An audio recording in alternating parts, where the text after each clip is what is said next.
So we are streaming. There is no title card, no pause. We are straight to the real world, which means it'll take a minute for anyone to actually come online. Okay, so we're on now. Yes, we I will, are.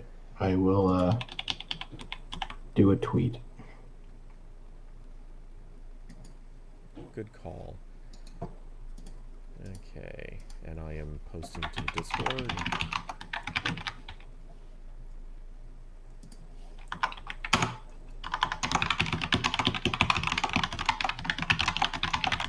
Okay, so post has gone to the Discord, and really quick, I need to. Your order has been picked up from Chipotle. What the fuck, DoorDash?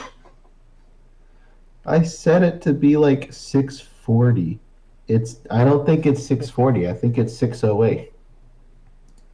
So I have you Ah for shit. 7 minutes. Um yeah, or um yeah, or I leave when I go eat and then I'll come back, I guess, for a little while if you want. I don't know. I mean, I wouldn't really complain if you just decide to eat on stream, but I'm not doing that. That's gross. okay. I don't Um, need other people but don't need to watch me eat. That's just weird. well, you could always go dark screen and Yeah, so they can just hear me eating instead. That's great. Such an improvement, Cody. oh yeah. Hey, what can I say? I'm always thinking. I need Um, to see. Did I actually? I swear maybe it didn't save when I clicked the thing. That's so weird.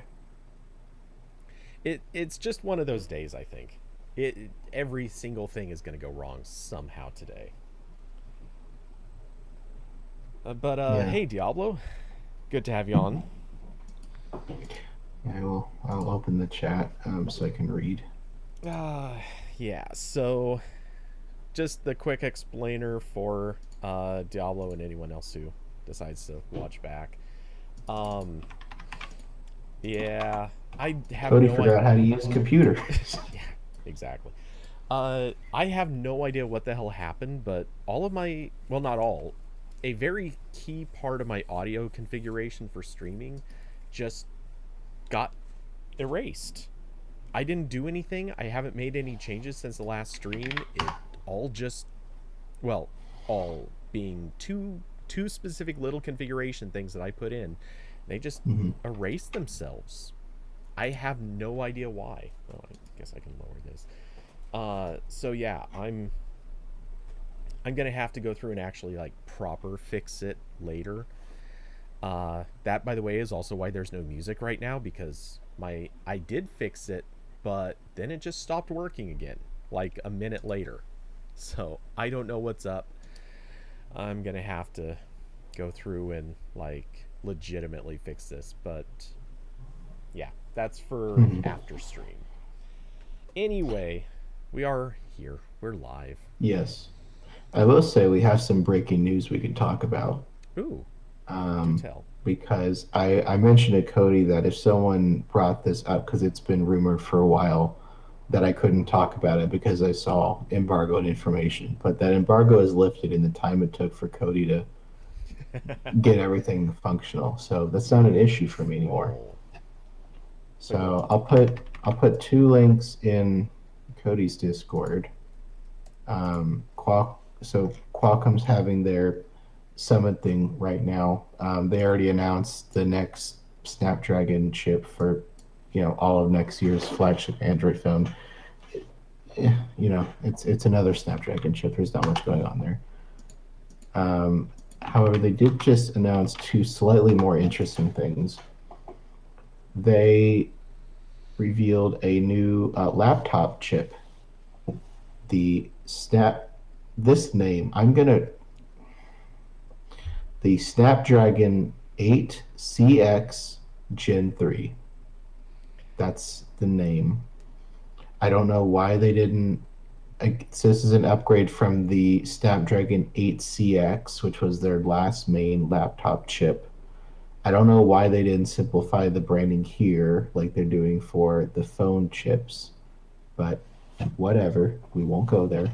Hmm. Um, We really will go there, but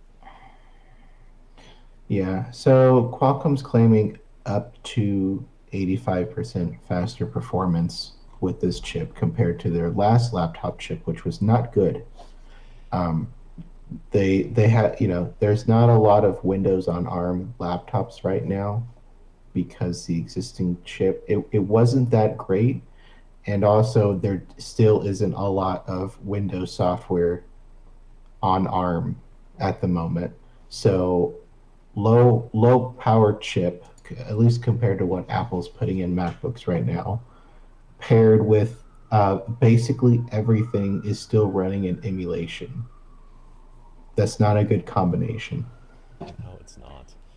So, yeah, so now their new chip, Qualcomm's comparing it to an Intel Pentium. I'm sorry, they're comparing this to a Pentium. So really setting the bar high here, guys. Um, they're not talking like exact detailed specs yet, but it is a 6 nanometer chip.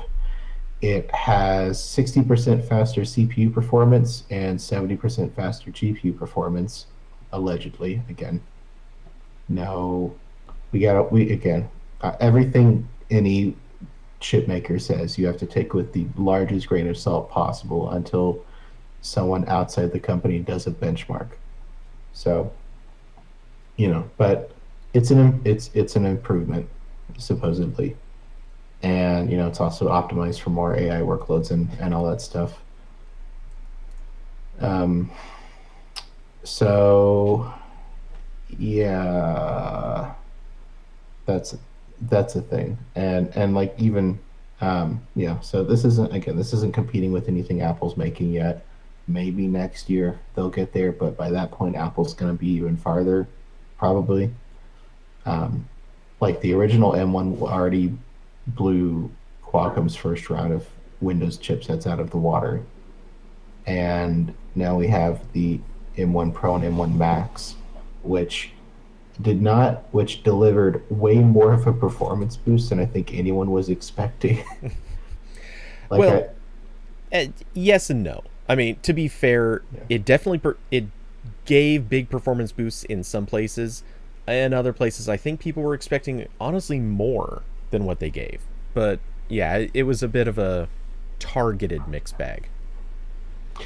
Yeah, like I don't think people were expecting Apple to climb up Intel's entire product lineup in publicly in the span of like a year. Like we had the first M1 chips. I think was that 2019 or 2020. I don't remember when the first M1 Mac showed up. Uh, I think it was last should have year. been 2020. Yeah. So yeah. So Snapdragon is still very slowly climbing up that ladder, and yeah. So that's fun. I'm kind of mixed feelings about this because I would really like to buy an ARM laptop at some point, but I really don't want Mac OS. So if Qualcomm can make something similar that's that doesn't just go in Macs, that'd be great. But at the same time, I don't like Qualcomm as a company, especially because uh, they're allergic to releasing source code for a lot of their stuff, which means that all the laptops with this chip in it probably won't run Linux well, which is what I want. So I'm not expecting anything that I want to buy here for a while. I think I think people got Linux running on that first round of um, Qualcomm Windows laptops, but yeah, we'll see. Um, Maybe things will. I know XDA developers reported that Qualcomm and Microsoft had an exclusivity deal, so no one else could make laptops running these with these chips. So like Google couldn't make a Chromebook with a Snapdragon laptop chip. that's supposed to be ending soon. So I don't know. Maybe someone will make a Linux laptop with one of these. Maybe I'm sure Google will make Chromebooks with them. But yeah, we'll have to see. So yeah, new laptop chip. It's not exciting yet, Okay, but Corbin, it's really something. quick before we move on, and well, I might have a quick comment on the laptop. Did you move around like your mic or room configuration in the last 2 weeks? I have the mic a little bit closer. Here. Push it back here. Well, How's I this? it's that you sound super echoey. Uh, am I on the wrong? Am I on the right mic? I I should think be. you are. I mean, No, it's on my webcam mic. Of course Oh, it is. okay. All right, hold on. Yeah, your webcam mic sounds better than I remembered it. Okay, so man, everything's wrong today. Everything is wrong today. I should have asked about. That's weird because he sounded fine when I first connected, and he was sounding better earlier. Hi. Oh hell. Okay, yeah, way better. Way better. Yeah. Good lord. I don't know why I I definitely picked Yeti when I opened this browser tab, but whatever. Um, I thought you were just clipping and like maybe your gain was off, but all right, that explains everything. Okay, so hooray, another audio problem solved. Can't believe they're all happening today on one stream. All right, so as far as the laptop goes, I mean, I kind of agree. Well, okay, I agree. Definitely, Qualcomm not happy with Qualcomm as a company, um, and I agree. I want other companies producing ARM laptops. I think that's a good thing. It needs to happen. Uh, it, maybe Intel doesn't think so, but everybody else thinks so.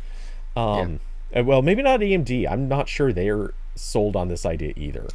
I mean, they're probably getting license money from Adreno or something. I don't know. Yeah, they got to be working There's on something, but well, they're supposedly working with Samsung on the graphics for their Exynos chips, but I don't really know what's happening with that. mm. But yeah. Anyway, I look at the laptops. Honestly, I don't have a lot of faith in Qualcomm. In the same way that some people don't have faith Intel can ever pull itself back out of whatever drudgery it's in. I I look at Qualcomm and I just can't help but think that they're always going to just half-ass the performance. And I don't know, maybe they just don't have the technology to make it happen or the people who can make it happen, but yeah.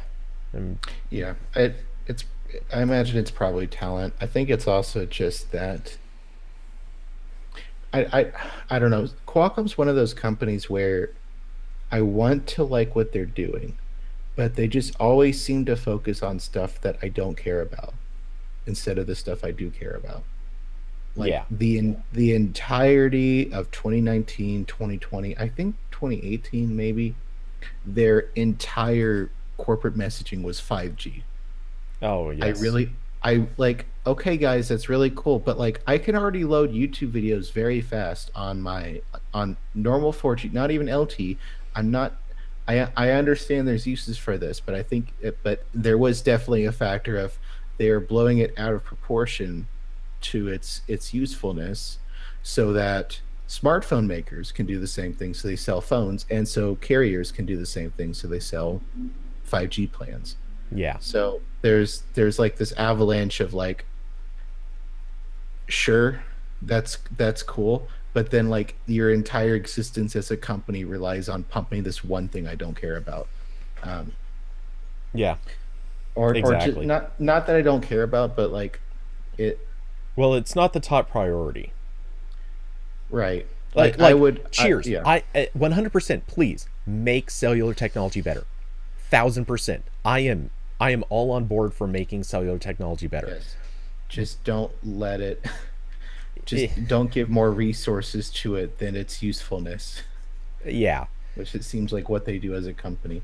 And I don't know. I don't know the internals of Qualcomm. Maybe it's just that we know they're infinitely better at making modems than they are in making processors.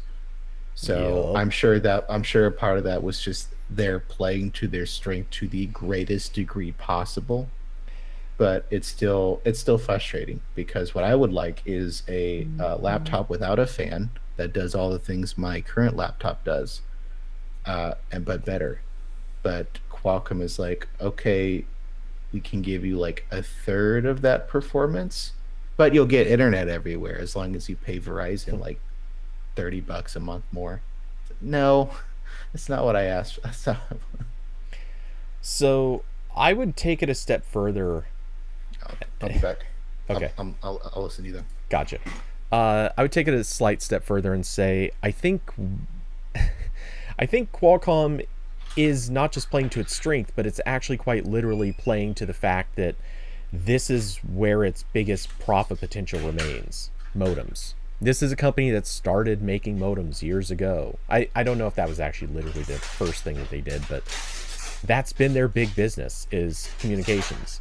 And they've got tons and tons of investment in that. That's where all their patents are.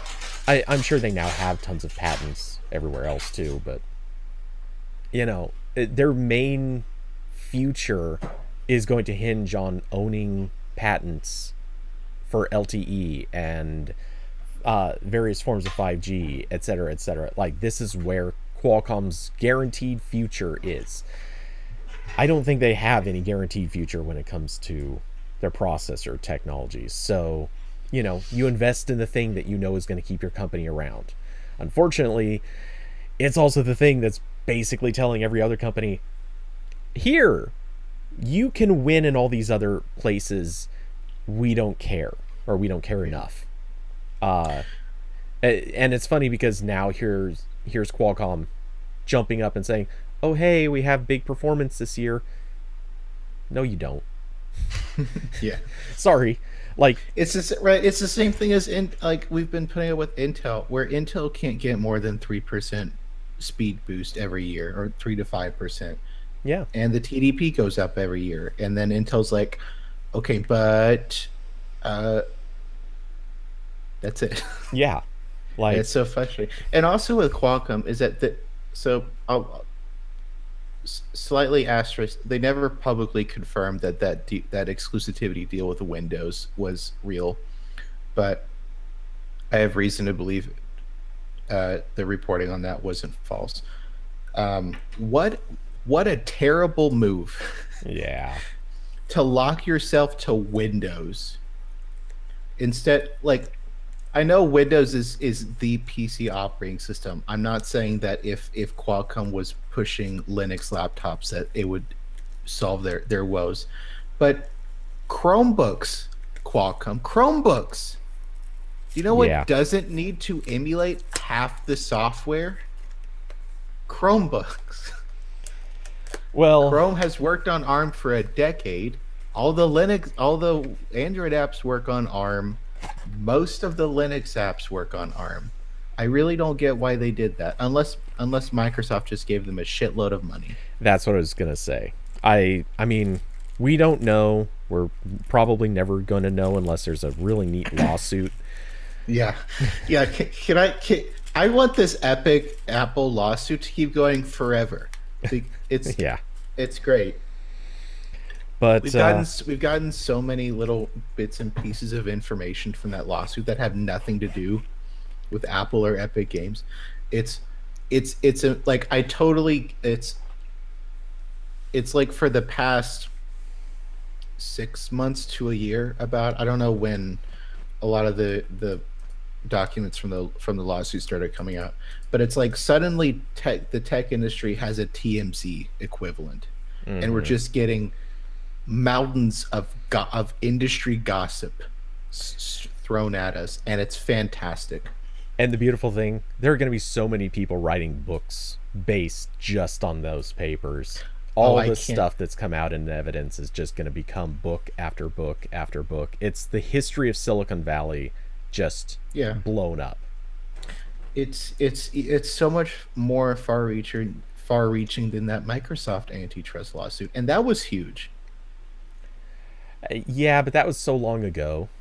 Yeah, yeah. So You like know. none of it's like relevant anymore, but like the stuff mentioned in that lawsuit is still going on, right? Apple still has an app store, Google still has an app store. And these days, the stuff to gossip about, honestly, is a lot more controversial. Like, Microsoft was just straight up, hey, we're being anti-competitive. Like, that's it. Yeah. Hey, oh, you want to make a deal? Great, let's make deals. We're gonna be anti-competitive. You good with that? You will get rich if we're anti-competitive. We'll make that happen for you, but we're getting rich in the process. Like, that's really all that came out of the Microsoft thing. Here we're getting Apple's We're getting Apple's dirty laundry, we're getting Google's dirty laundry. Yeah. There was I remember like there was all the deals Google's been making with all the different companies that make Android devices to keep app stores off of them. There was stuff about Flash, Cody, that I was reading while doing research for a Tech Tales episode. Like, it just everything in it all connects to this one lawsuit, and it's great. I want it to keep going forever. Hey, because you never know, it could. Yeah, it could become like the Google Oracle fight. Yeah, someone please keep subpoenaing like every tech CEO, please, for my own for my own pleasure, please. Hey, look, now that that was something I was actually going to add to this. Now that Dorsey's out of Twitter, we might, who knows, we might start getting some of Twitter's sweet tea. Yeah, I don't know. I think Twitter's just going to stay the same. Oh, no, my point is I have a funny feeling there's going to be a whole lot of drama cropping up, and as a result... I mean, there already is, but it's like not relevant drama, just weird people getting upset. You say that, but what I mean is, think about the legal issues, because that's how this stuff comes out, and then think about all the threats that fans of a certain former president have already leveled at the company. Imagine if they decided to start suing and subpoenaing stuff.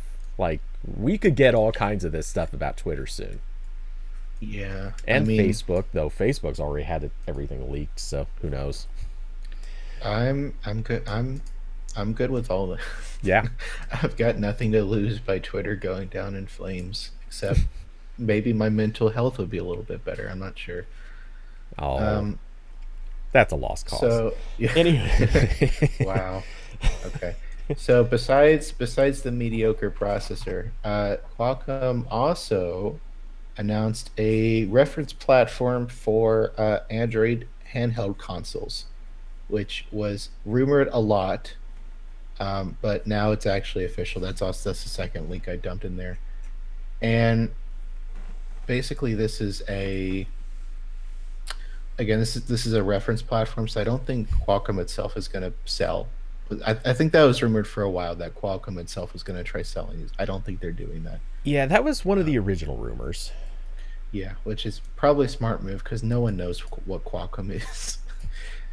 That would have been an uphill battle. But so this reference design they have, it uses what they call the Snapdragon G3X Gen 1 Qualcomm. Look. Stop it. Look, they haven't gone full Sony yet. But they haven't gone. They've approached Samsung. They're getting to Sony. No. Well, no. This is worse than Samsung. I just wrote about a phone today that Samsung is bringing to the U.S. and it is the Samsung Galaxy A03s. So I think we've gotten there. Okay, Qualcomm's gotten there. Normally, I would say Samsung's names are better, but yeah, I'll grant you that is usually, worse. But sometimes they. Actually, They go. In this instance, I'm actually going to say Qualcomm's name is not quite as bad as that, but that's still not going full Sony. Yeah. So the development kit that they're showing off was actually built by Razer, which I'm not a huge fan of Razer's controllers. I have their little I think it's the Razer Kishi controller. It like attaches to your phone and Yeah. makes a gamepad. The buttons on it are they feel very cheap. Like it's like Mad Catz quality. So I don't know if Razer is the one to build this, but Razer does have brand recognition, and everyone who buys Razer products is already used to paying too much money. So they'll probably sell these if they want to try to sell those. But the developer kit that they made has a 6.65-inch 120 hertz OLED screen. So I think that's roughly Switch size, but it's I think it's wider a little bit, and it's 120 hertz, which is not 120 hertz. And there's a webcam, there's microphones, there's USB-C, all that fun stuff. It's basically just a slightly better researched Android handheld, and we've seen a lot of these come and go already. So this definitely fits into Qualcomm's marketing play of like their chip powering desktop and console level gaming. And Android is getting a little bit better with like major games coming to it just normally. We're getting a few more of those ports, but I mean, still, like if you want to play games on the go, unless you want something that Apple has explicitly blocked, like if you want like a real Stadia app or an Xbox streaming app, or you want Fortnite, iPhone's probably still better for gaming. Like Apple is still smacking Qualcomm's GPUs. Yeah.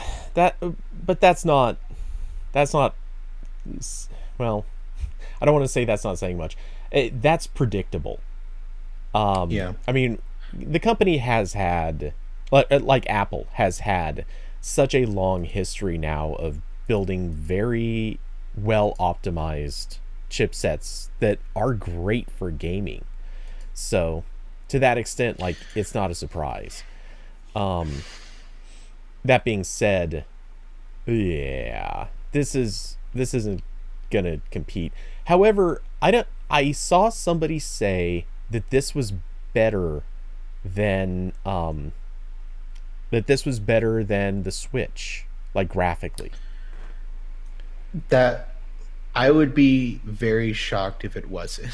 Yeah, the that's fair. the Switch was already struggling a little bit when it came out, and it's definitely showing its age more in the past like 2 or 3 years with games coming out for it. Like I bought the Outer Worlds on Switch a couple months ago because I want to play it, but I don't really want to play it on my PC. Mm-hmm. And it which is like it's like an open world RPG. It's made by the studio that made Fallout New Vegas, and it's rough.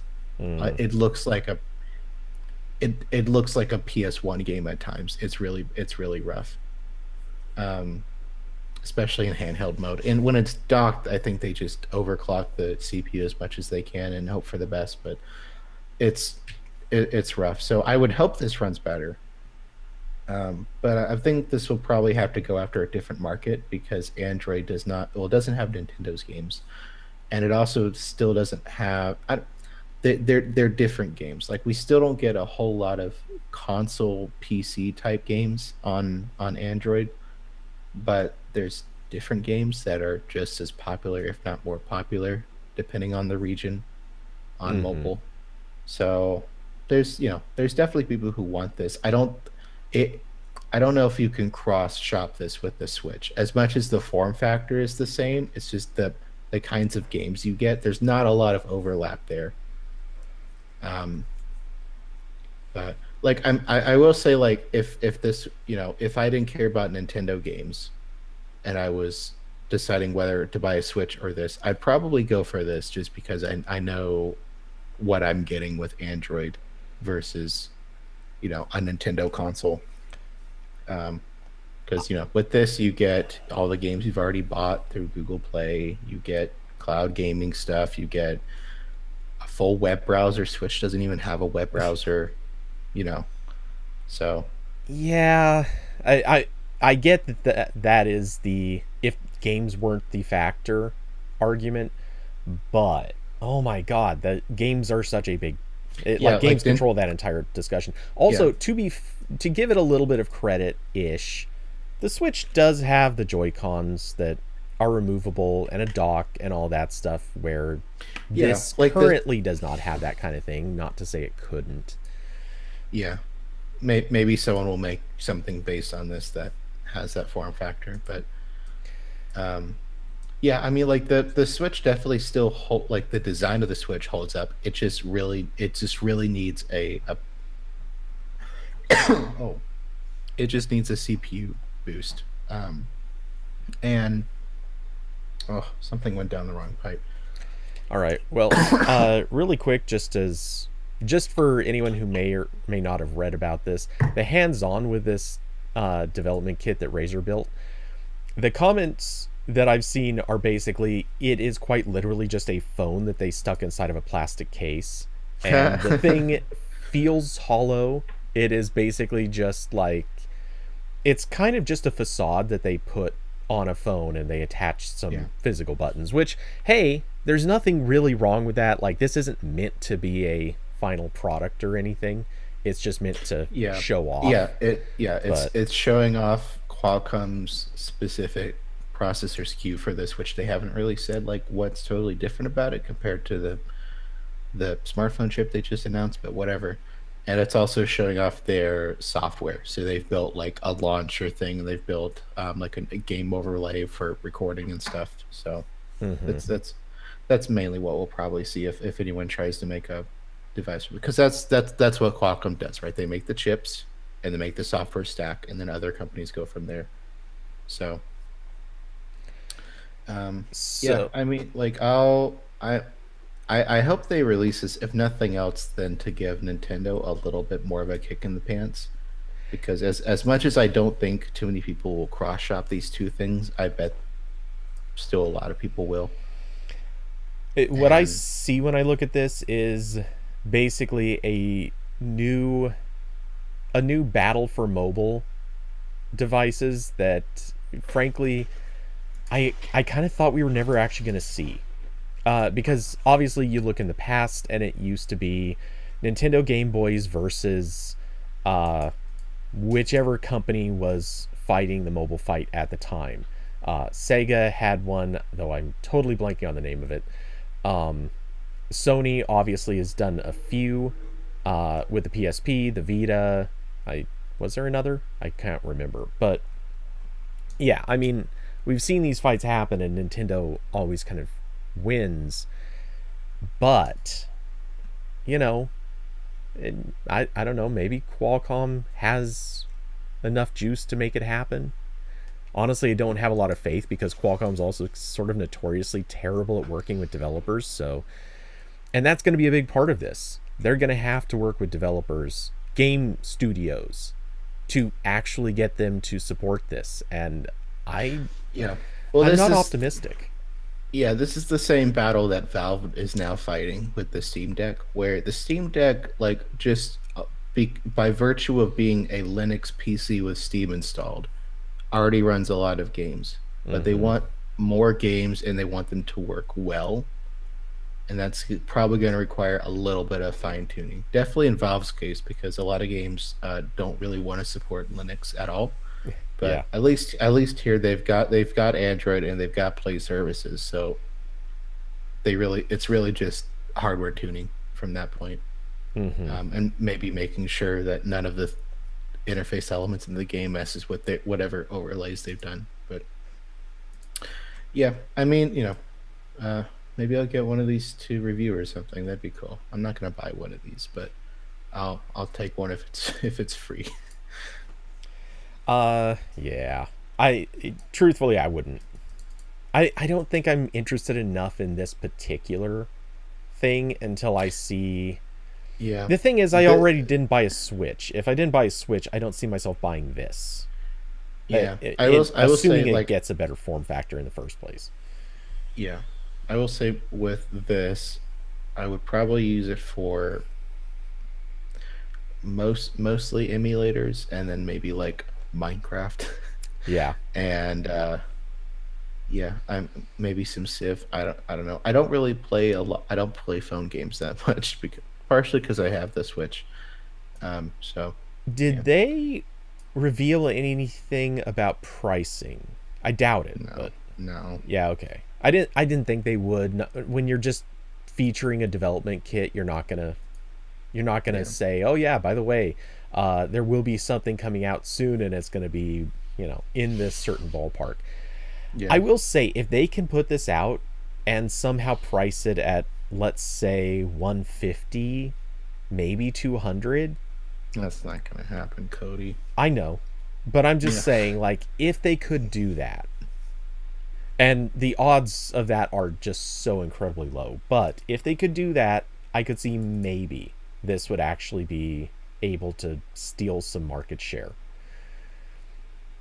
It would still be nascent. It would still definitely be kind of a Gen 1 that people look at and laugh about, but, you know, yeah. it has the maybe factor if they can get the price low enough.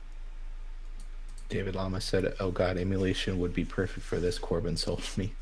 Yeah. Yeah, yeah. I mean, Android emulation is getting really like I tried getting Dolphin on my phone a couple months ago, and I couldn't quite get the Wii remote support to like the Dolphin is a Wii emulator. I was trying to play Mario Galaxy, and you have to use the Wii remote to click buttons, and I couldn't quite. I know they added that, but I couldn't quite get it working. But the game was running really well on my phone, so there's some cool stuff happening there, but um yeah, I mean it's just the eternal battle where a lot of people buying this probably already have a phone that's roughly as powerful. So at that point you're buying it for the physical controls, which absolutely makes the games better, but also Razer sells things to add physical controls to your phone, and as do a bunch of other companies. And you can just get a normal Xbox controller or a PS5 controller and just have a little clip that your phone sits on top. So they might have to differentiate this somehow, but I don't know. Qualcomm's got a lot of money; they'll figure it out. Yeah. Um, they'll get some. They'll figure out some game that people really want and make it exclusive to this one handheld. Um, I mean, yeah. So So, really quick, just as an aside, Diablo, thank you for posting that screenshot, because I just want to point out this title gore that is the Android Police title, that's kind of talking about this. Quote, Qualcomm is helping make a faster Nintendo Switch that runs Android. It's impossible not to read that and think, wait, does that mean that Qualcomm is making the next Nintendo Switch processor? Even I'm reading it, and it took me a yeah, couple of reads to be like, oh, he means they're making yeah. a Switch competitor. Mm. That, yeah, okay. Terrible title. Sorry, but terrible title. I don't mind Yeah, calling out where titles go bad. Anyway. yeah. So that's fun. Um, I'm gonna go eat my burrito now. So I guess I'll take off again. I tried to schedule it so it would come later, but that didn't really happen. So okay, Yeah. Well, hey, if you want to come back, you're welcome to. okay. Because I probably will. I figured. Like I love complaining about Qualcomm, but also I have more work and my floors are really gross, uh, and I have more laundry to do.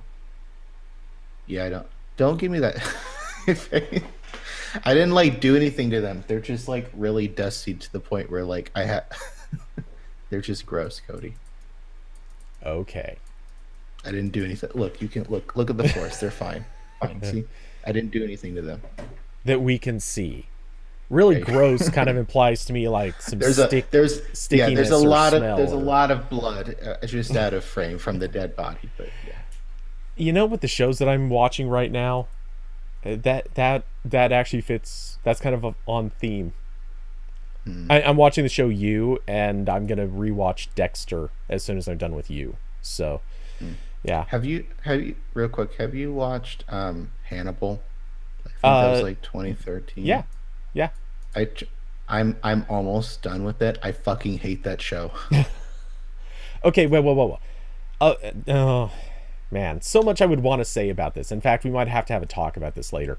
Okay. Okay, so do you hate it because it's, I'll say, scaring you or psychologically screwing with you? No, Do you hate no, it like because it is slow as balls in the first like season and a yes. half? Yeah, No, the entire thing is slow as balls, Cody. The entire show. the ending of, well, it's not really an Okay. ending. They kind of cut it short, but I'm like halfway through the last season at this point, but okay, it's it this might be the spot where it picks up.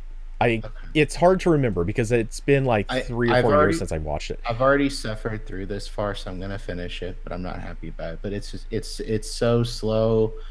It's like I get they want to do the cool visual effects, but like I'm watching this on my tablet, I'm just hitting the skip 30 seconds button, just No, constantly waiting for there that's to. totally fair. I don't know.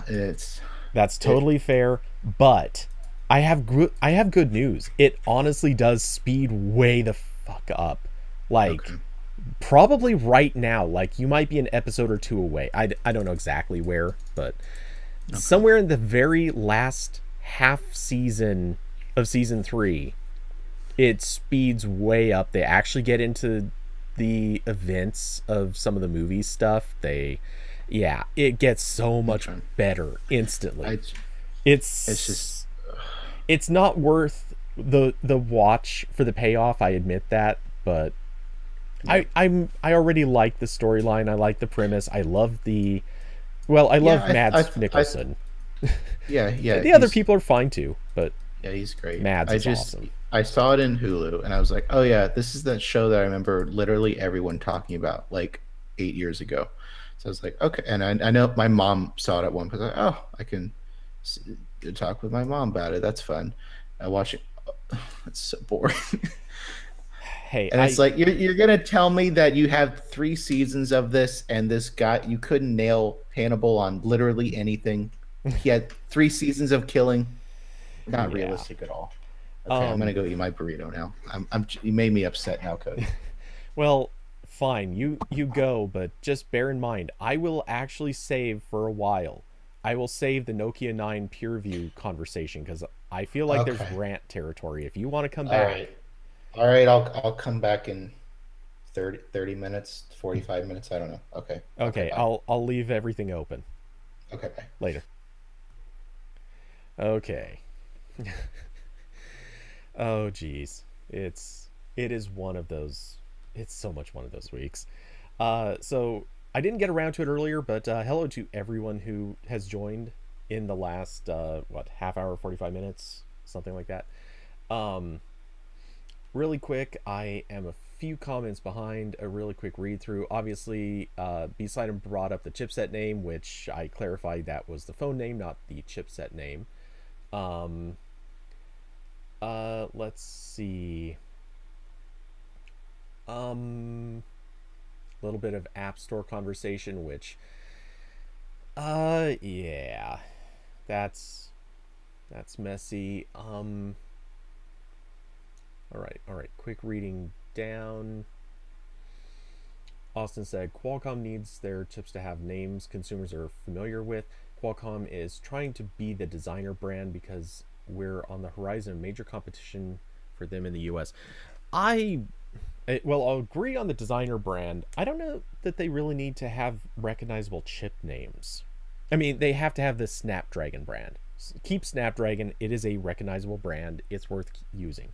Beyond that, like model numbers and stuff like that, I don't think anyone cares. Like regular people walk in, they look at the little card that's on the countertop in a smart or in a carrier store. It says it says Snapdragon, you know, 963, and all they recognize is, oh, okay, Snapdragon, cool. That seems like the good name, and they move on. Nobody knows what the numbers are. Um, let's see, Austin. They're going to lose Apple soon, and Samsung will eventually switch to Exynos.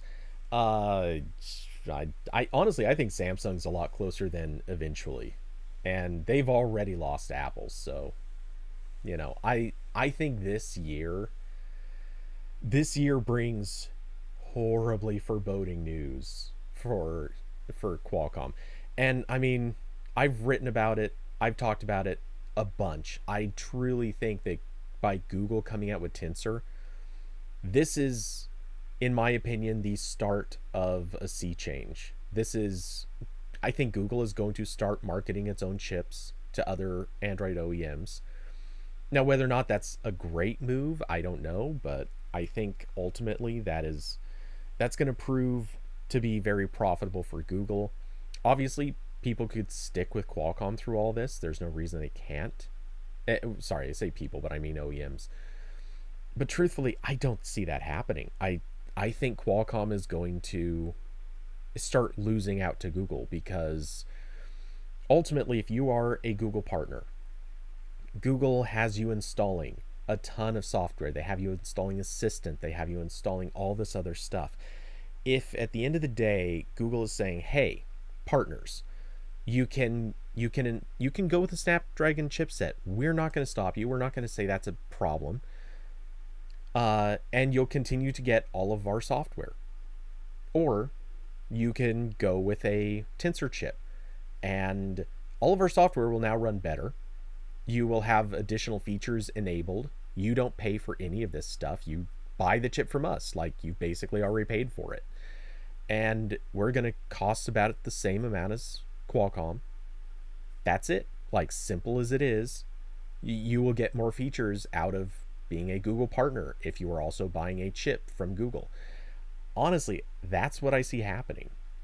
And so I think Qualcomm will lose on that front. I think Samsung pushing Exynos, and which is going to obviously start getting some Tensor stuff built into. Well, I say obviously. Maybe it will, maybe it won't. But I feel like at this point, these are two partner companies that are going to sort of merge product line.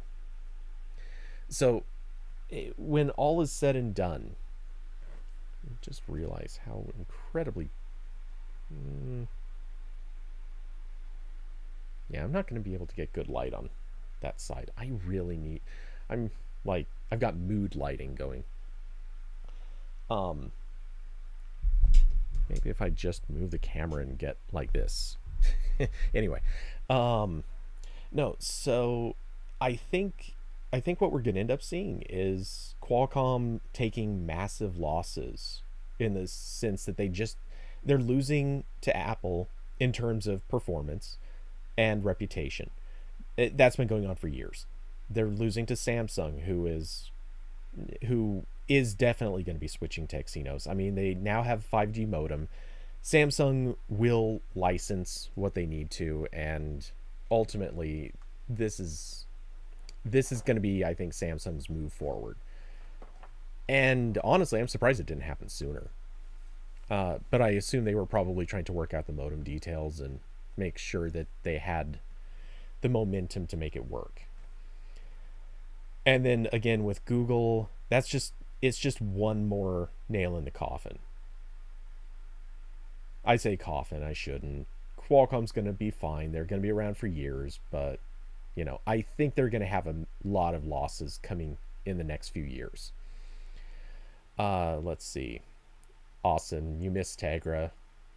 Yeah, Tegra was a good idea that was implemented poorly, unfortunately. Austin also brought up the MediaTek is just behind on the modem. Yeah, MediaTek, I think, could come up as a bigger and more significant source. We'll see. That one's a lot harder to predict. And they're coming from, a less popular company and with a lower reputation, but there's no reason that they can't skyrocket. The funny thing about it is, I feel like Qualcomm right now is in the same place as oh damn it, I can't think of the name of the company.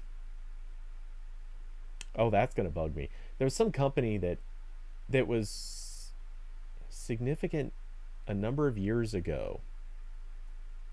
Oh my god, I'm just blanking on their name. They made hardware. They did really well with consumer products for a short time, and then they just couldn't get their crap together, and they eventually just faded into the background, existed for a long time off of patents, and then finally died. I can't think of who it is. That's gonna bug me. Is it this? Maybe it was the same company that Google and everybody else partnered with, or not partnered, but sorry, no, it wasn't Google. It was the huge group of companies that all like went in together to buy the patents. Um, Large group of companies split cost of patents. Let's see if that just comes up with the right thing.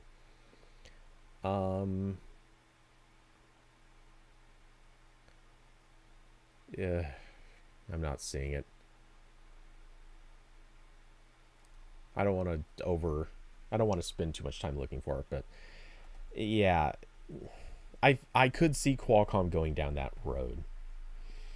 Anyway, Diablo. Nvidia's gonna be just wait for the 4K Switch. Man, Nvidia needs to really up their game with the Switch, honestly. I mean, I get it. Nintendo can kind of ride on their intellectual property, their franchises, rather than riding on just like performance the way that Sony kind of has in the past with the PlayStation, but they got to do something. They have to do something. It's too late for them to keep riding on an old on old hardware that's not super performant. Let's see. Anyway, Austin.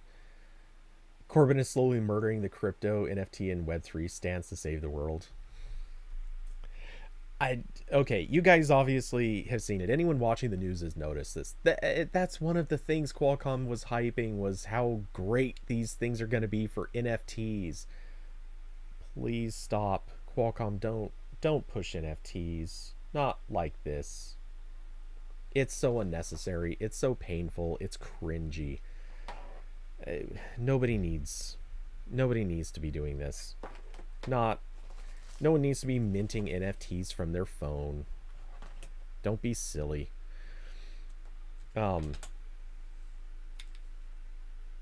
Wow. I just had the dumbest little moment. I feel brilliant. A part that I had thought I lost to something I'm reviewing, actually, was just stuck on a different camera. I have picked up one camera like 6 times, and I just realized, oh yeah, it was on the other camera this whole time. I'm a genius. Okay. So, actually, I should probably reattach it now before I forget, because if I don't, I risk losing it again, and that would be pretty bad. All right, are you locked in? Yeah, you're locked in. Awesome. Okay. I probably shouldn't have pulled this out from across there, but all right, cool. We're good to go. Let's see, Austin. Nokia bad. Yeah. Like I said, I'm saving that story in case Corbin comes back, because it is just so stupid, so colossally stupid of Nokia. Because man, it just ruins their reputation like out of the gate. But yeah, we'll come back to that. Let's see, Austin, not even by Qualcomm standards. They launched the 4080, which is better than some of the new 600 series SoCs. Yeah. And that's one of the things that has always bothered me about naming. I get why some companies will do sort of the first number, second number, and third number, each having different meanings. That makes sense. I get it. But oh my god, does it suck when you're out there telling someone, "Oh, hey, I just bought the new, 910," or it's super amazing. I got the new 910, and then their friend walks up and is like, "But dude, like, I've got the 870, and it blows away your 910." And any person out there who knows the field is gonna say, "Oh yeah, well obviously, the 870 is better than the 910 because the 70 is the important number." That's It's so bad. It's so bad. That should not be how naming works. Companies need to understand that yeah, I hate that. Generation should never be ahead of the most significant thing, which is the tier of the product. But anyway, uh Austin, still think the Dimensity 9000 will outperform Qualcomm and Samsung on the CPU by large margins.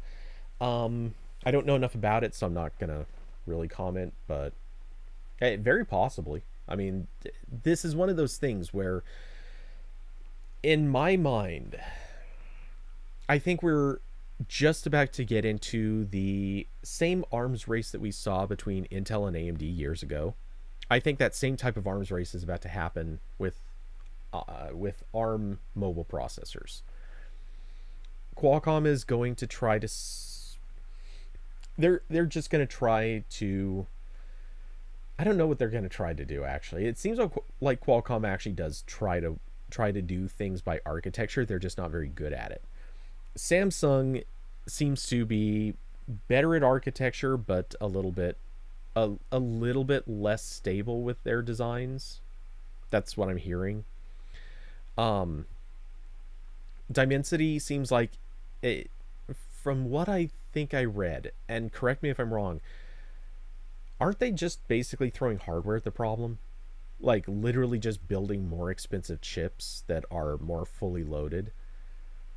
Maybe I'm wrong. Uh, by all means, correct me. But yeah, I think that they might, if that's the case, they might just turn into kind of the AMD of this upcoming battle. They'll build chips that are kind of hot. They run a little too hot. They probably don't they're probably not that power efficient, but man, they'll just be able to benchmark like a beast.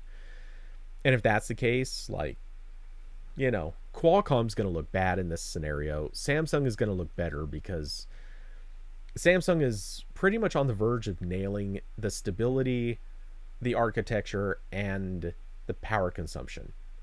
So Samsung likely will win in that aspect of it. Samsung's in a sense going to kind of become the Intel of that time period.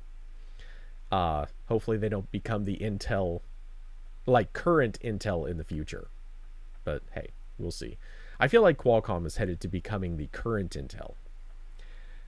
The way I'm saying this, I'm sure, is confusing as hell, so I'm going to stop. But let's see. Austin said MediaTek is the only one of them manufacturing in TSMC 4 nanometer. Yeah, that is true.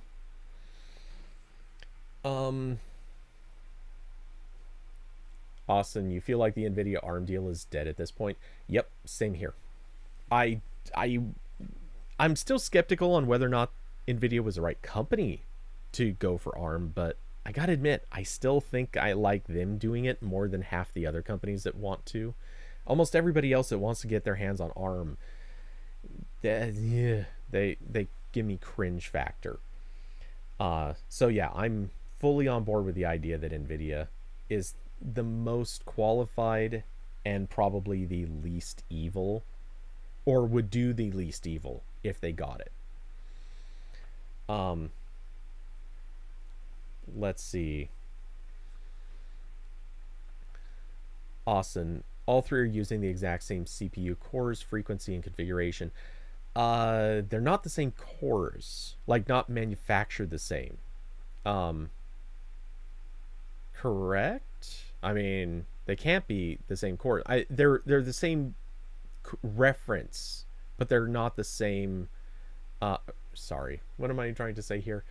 they're all using Cortex cores, yes, but they're not using like the Samsung makes its own cores, the ones that they use in the Exynos. Qualcomm makes its own Cortex cores. Like MediaTek is obviously using their own design. They're not using Samsung's or Qualcomm's. But yeah, they are on the same frequency and the same configuration. Yeah. But that doesn't mean that they aren't building larger. Well, yes, they're using a smaller process, but they could be using, or they could be building cores that are just inherently more, like packing in more transistors, making it a physically larger chip, giving it, basically a little bit more horsepower somewhere wherever they can find it. All of that is a possibility, and it would still fit that general definition. Let's see. David said, do you think Samsung had really pushed Exynos in the earlier in the US, they would be ahead of the game? Maybe. I mean, it's one of those things. If you start any project today and keep pushing it consistently, eventually you make inroads. There are instances where you'll tire people out, or you'll build a bad reputation and it can hurt you. But in Samsung's case, I think, yeah, if they had started sooner, they would have had a larger lead on Qualcomm. And that's probably kind of obvious given they already had the massive lion's share of Samsung devices in the US. So yeah, Samsung would have won either way.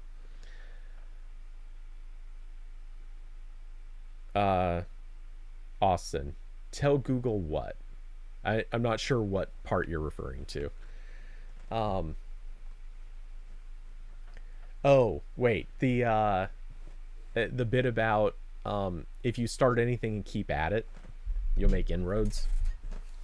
Yeah, Google could stand to learn a couple of lessons there. To be fair, they are fighting that fight in a couple of things. But at the same time, man, look at what happened with Allo. Look at what is people presume to be happening with Stadia. Look at pretty much everything else. Like, there are certain things that they just they don't commit to the way that they need to. Allo, they didn't commit to.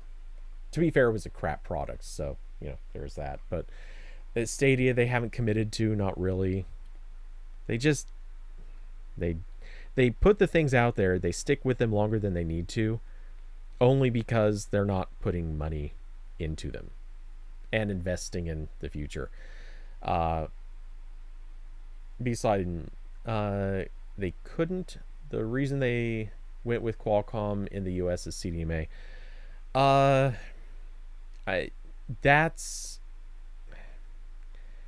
They didn't have to do that for every phone. For starters, they really didn't have to. Obviously, there are networks that at a point in history were not like, there was this, obviously, the GSM versus CDMA time period. They could have put Exynos chips into all of their non-CDMA phones. That would have been completely viable.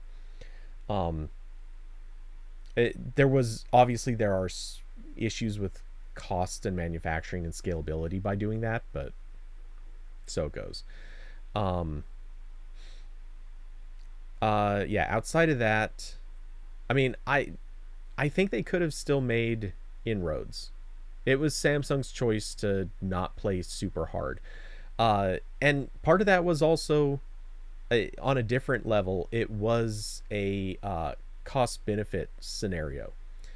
Because keep in mind, a lot of it was not about CDMA, but Samsung in certain cases would not have been able to use some of the later, or at the then current trying to think of the right way to phrase this. They wouldn't have been able to use some of the then current cellular technologies that Qualcomm did have. And Qualcomm was integrating this stuff into the chip. Whereas Samsung generally would have had to buy chips from Qualcomm, put them in, and now you're talking an external modem. External modems, especially back in that time period, were a horrible thing. Just look at the Galaxy Nexus as a phenomenal example of why you should never, ever do external modems if you could avoid it. It's less of a thing these days, but you still want to have an internal modem wherever possible. And so for that reason, yeah, I don't think anyone's really saying that Samsung made a bad decision by doing this. It's more the question of, would Samsung have more of a foothold with Exynos if they had decided to push it earlier? These are two different questions. It's not saying that they couldn't have done it or whether or not they could have done it. It's whether or not they would have had more of a push with Exynos in that time. My counter to that question, though, is also, does it matter? I mean, really, Samsung made its own processors. They shipped them for years. Beside them, every iPhone has an external modem. Yeah, and every iPhone owner complains about iPhone battery life. These things go together. The Galaxy Nexus, external modem, terrible battery life. Honestly, almost every phone that has come out with an external modem, terrible battery life. Literally notorious for it. So yeah, I mean, go ahead, Apple. Keep selling a phone that has notoriously sketchy battery life. And no denying, part of that's the fact they keep making their phones too thin, and there are other factors. But yeah, the reality is there. Like, external modems use more power. It's documented to crazy extents. Carson, see, yeah, beside him, I mean, I said that they made their phones too thin, which, yes, is tiny batteries, but it doesn't change the fact that iPhone battery life kind of sucks. And part of it is that they're using external modems. If they didn't use an external modem, their battery life would get better. It is just conclusively true.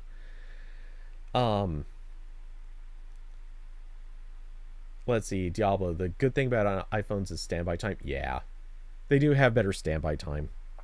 But to be fair, that's mostly because the modem only has to wake up pretty intermittently, and it can live in sort of a lightweight receiver mode during that time, which all of this talk about iPhones and battery life reminds me I need to plug in that old first gen SE, because there's no way its battery is anywhere close to usable right now.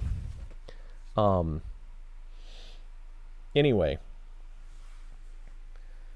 yeah, and Carson, yeah, fully agreed. Reviews of iPhone battery life, for any review that says an iPhone battery life is good, I'm not going to say they're lying, but I think reviewers have gotten so used to the battery life on an iPhone being, I don't want to say bad, but it's really, really mediocre.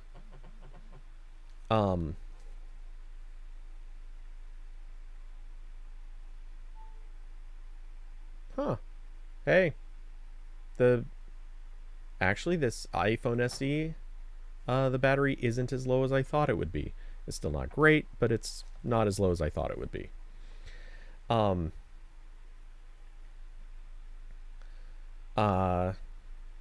Super heavy background and screen off restrictions. Yes, that'll do it too. That helps. Don't get me wrong, I'm not saying that the modem is like the only thing that drains battery life. If you have the display on frequently or all the time, if you're getting a lot of notifications in any form, and it wakes up a lot of processes, that's all going to eat up battery life. If you're actually using the phone, it's going to eat up battery life. All these things do chew it up. When is Apple going to add an always-on display? You mean like my Pixel 2 XL? Anyway. Yeah, I mean, phones have had this for years. They could do it. They're just not going to. And I'm not against that. Anyway, the point is, just circling back to the actual originating point here, and David's question. It was David, right? Now I have to scroll up just to even be sure. Wait, was it David?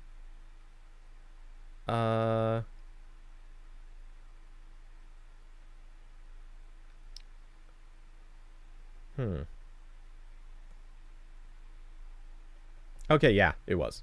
But yeah, to David's original topic, honestly, yes. If Samsung had pushed Exynos earlier, it would have obviously more relevance in the US. The thing is, though, I honestly just don't think it matters.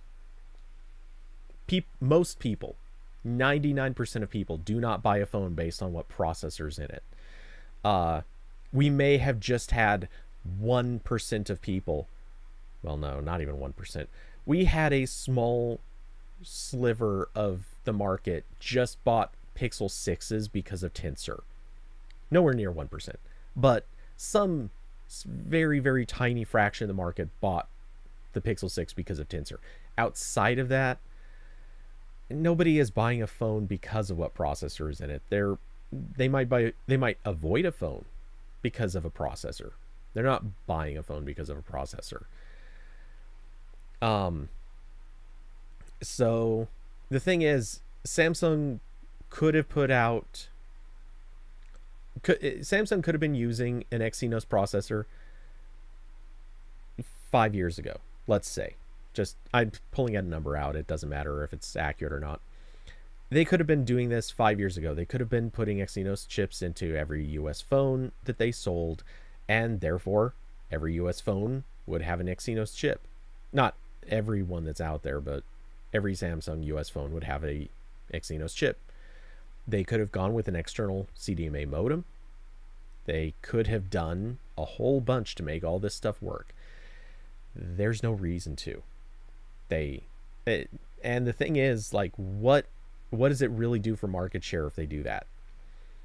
Alternatively, they put in Snapdragon chips. Today, literally today, Samsung could stop shipping every device with a Snapdragon chip. Just kill every one of them right now, and then move everything to Exynos. They could do it. Do you think Samsung's going to sell fewer phones? Do you think Samsung's going to sell more phones? The answer to both of those questions is no. They will sell the same number of phones to the exact same people they would have sold them to. No one's looking at the chip. Not really. I mean, people care that the chips advance. People care that they keep growing. But no one's going to a carrier store and going, oh my god, they're now sending these things with Exynos chips? Screw that. I'm going to go buy an LG. It's funny because LG not making phones no more. But seriously, like, do you think anyone's going to run and get a... I don't know. They're going to walk in and say, well, I got to have my Snapdragon. Hey, who still sells a Snapdragon? Oh, OnePlus. Let's grab that. It could happen. There's somebody. Not enough. So yeah, anyway, I don't think it's that big of a deal. Sorry, every time I keep looking at my feed, I notice that I've got the shadow from this cable hanging here, and it's driving me nuts. Half the time I look at it, it's like, when did I get a double chin like on my neck? And then it's like, no, that's the headphone cable. Which, actually, until I'm talking to Corbin again, I don't need the headphones on, but whatever. But I'll move the light, that way it's all in shadow. Anyway, Austin said Samsung was ahead of Qualcomm back in the S2 days. They fell behind in their custom cores and eventually their fab. Yeah, they did. But hey, they're catching up or surpassing. So, you know, kind of a thing. Um all right. So, catching up, getting to the current comments. Um Okay, Diablo. Yeah, my work phone is an iPhone 7, and I do not charge or didn't charge it today. Off all day, it's at 80%. Yeah, yeah. Their idle time is fantastic, and for anyone who has checked out an M1 Mac, same thing. Like their idle time is ridiculously good. Um, so yeah, it's definitely a thing. Um, and it really helps that instead of having the chip configurations of like an Intel processor, they're now going with really tiny cores and really big cores, and it's fantastic. It's the efficiency that you want to have in a laptop for idle time. Um, let's see. Um, B Slidem would not care enough to not buy a Samsung. Oh, you would care, but not enough to not buy a Samsung. Yeah, I mean, that's, to be fair, that's what I'm getting at. Like, nobody is.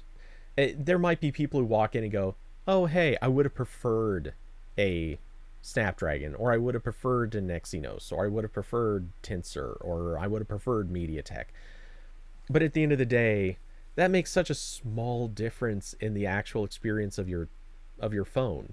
What makes the difference is the software, how it's configured, how it looks, what the phone looks like, even what components that they use, like the screen and so on and so forth. All these things matter so much more than the chip that they stuck inside. Like, the chip matters a lot, but in ways that most people can't see or feel or experience. Yeah, it just doesn't matter that much. Beside a mass, why not go wireless? I'm sure you're talking about my headphones. The two or three answers to that. Number one, because I own these and I don't want to buy a good pair of wireless headphones in this style. Technically I do have, well, I can't reach them. Oh, plus actually I think they're kind of under some stuff. But I do have a pair of wireless headphones over there. But yeah, they're not great. They're just okay. Two, I don't. This may sound like a weird thing, but I don't actually want to have Bluetooth turned on at any particular time. I'm not going to go into explaining that. Just I like having the ability to choose to turn off Bluetooth. It is currently on. It typically remains on. There's very little chance it's going to go off, but I will say I like having the option to turn it off.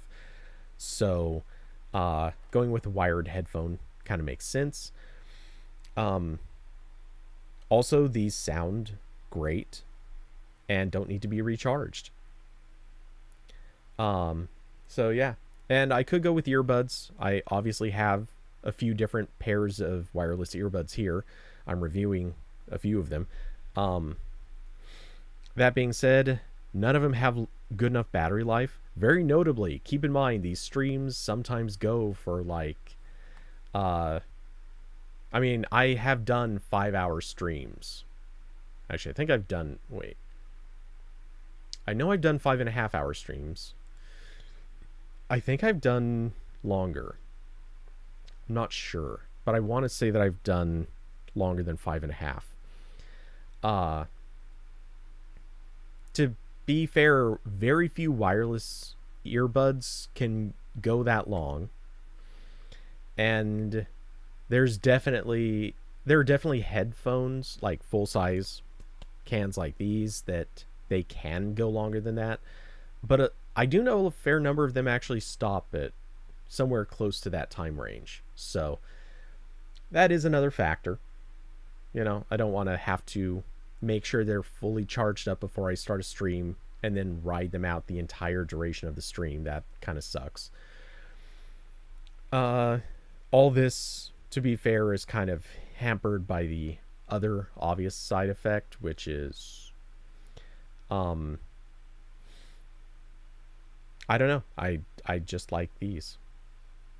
So anyway, let's see.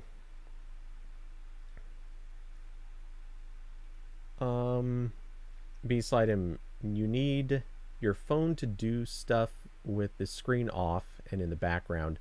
In your opinion, one of the biggest downsides of the iPhone.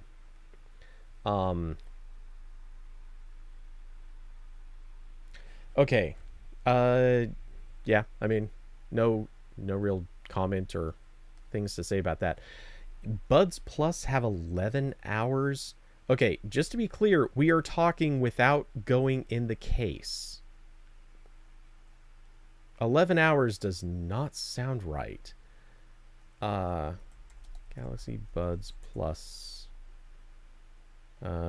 review.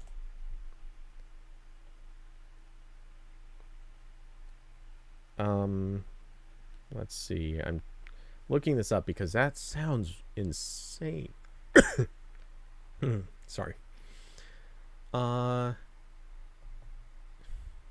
wrote this? Taylor, be more specific.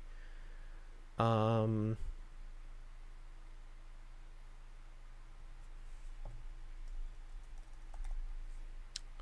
right, let's see.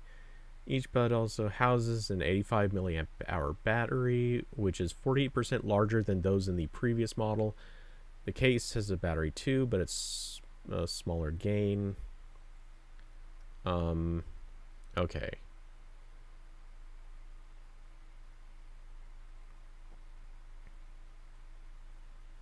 All right. Had to do a lot more looking than I expected.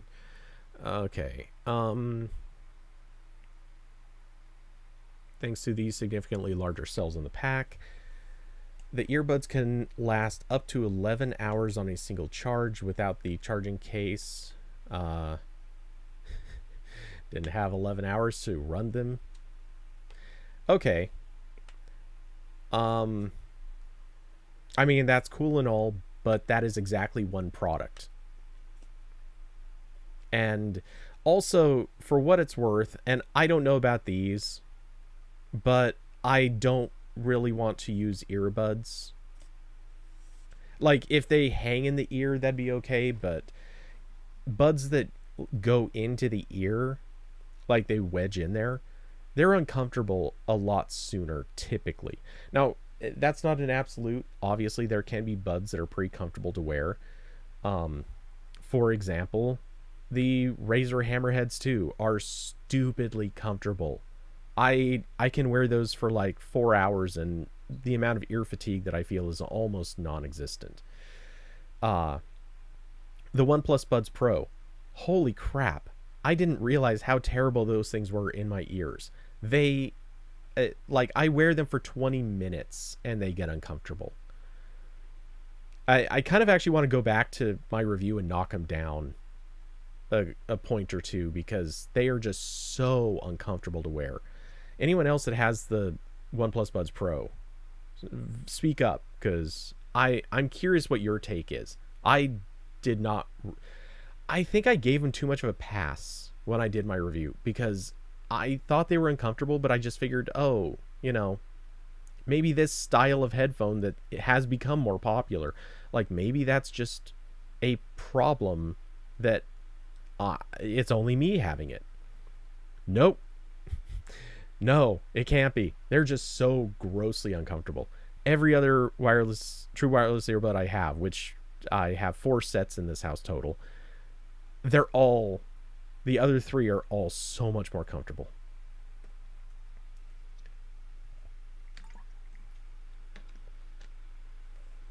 But I still don't want to wear any of them for 5 hours. And I don't know how the Buds Plus stack up on this, but I'm assuming they would become uncomfortable after long enough. Anyway, so all right, so I am caught up on comments. All right, I'm actually going to switch to kind of a random extra topic. Because this came up. I don't know how much this got coverage, but as far as I saw, Android Police chose not to cover this. I thought it was sort of interesting just for brief topical laughter. If the Reddit post will actually load. Anyone paying attention to Reddit today may have seen this post. Somebody sent a Google phone for replacement, and apparently they fixed the old one, and then dug into it, found this dude's wife's nude photos. They posted it to her Facebook account, I believe, and quote, stole money, which what they actually did is they went into the person's PayPal app. Apparently it wasn't protected, but they went into the PayPal app where there was a credit card attached, and they basically used that to buy some stuff. It is very notable. It is unclear that this story is actually true. It could have been made up. There's no evidence of it, so take this with a grain of salt. But in a second, I'm going to point out it. Well, I'll do it right now. There's this other story that is that just came out earlier this year, back in June, that Apple had to pay millions of dollars to a woman in a settlement when the exact same thing happened to her with an iPhone. So yeah, this kind of stuff happens. I'm not gonna say that just because this is a story that is confirmed true. Case closed. There's no doubt. Whoops. Damn auto-playing videos. There's no question this sort of thing has happened. So I'm going to ignore the fact that in this instance it may or may not have happened. It's the point that it can happen.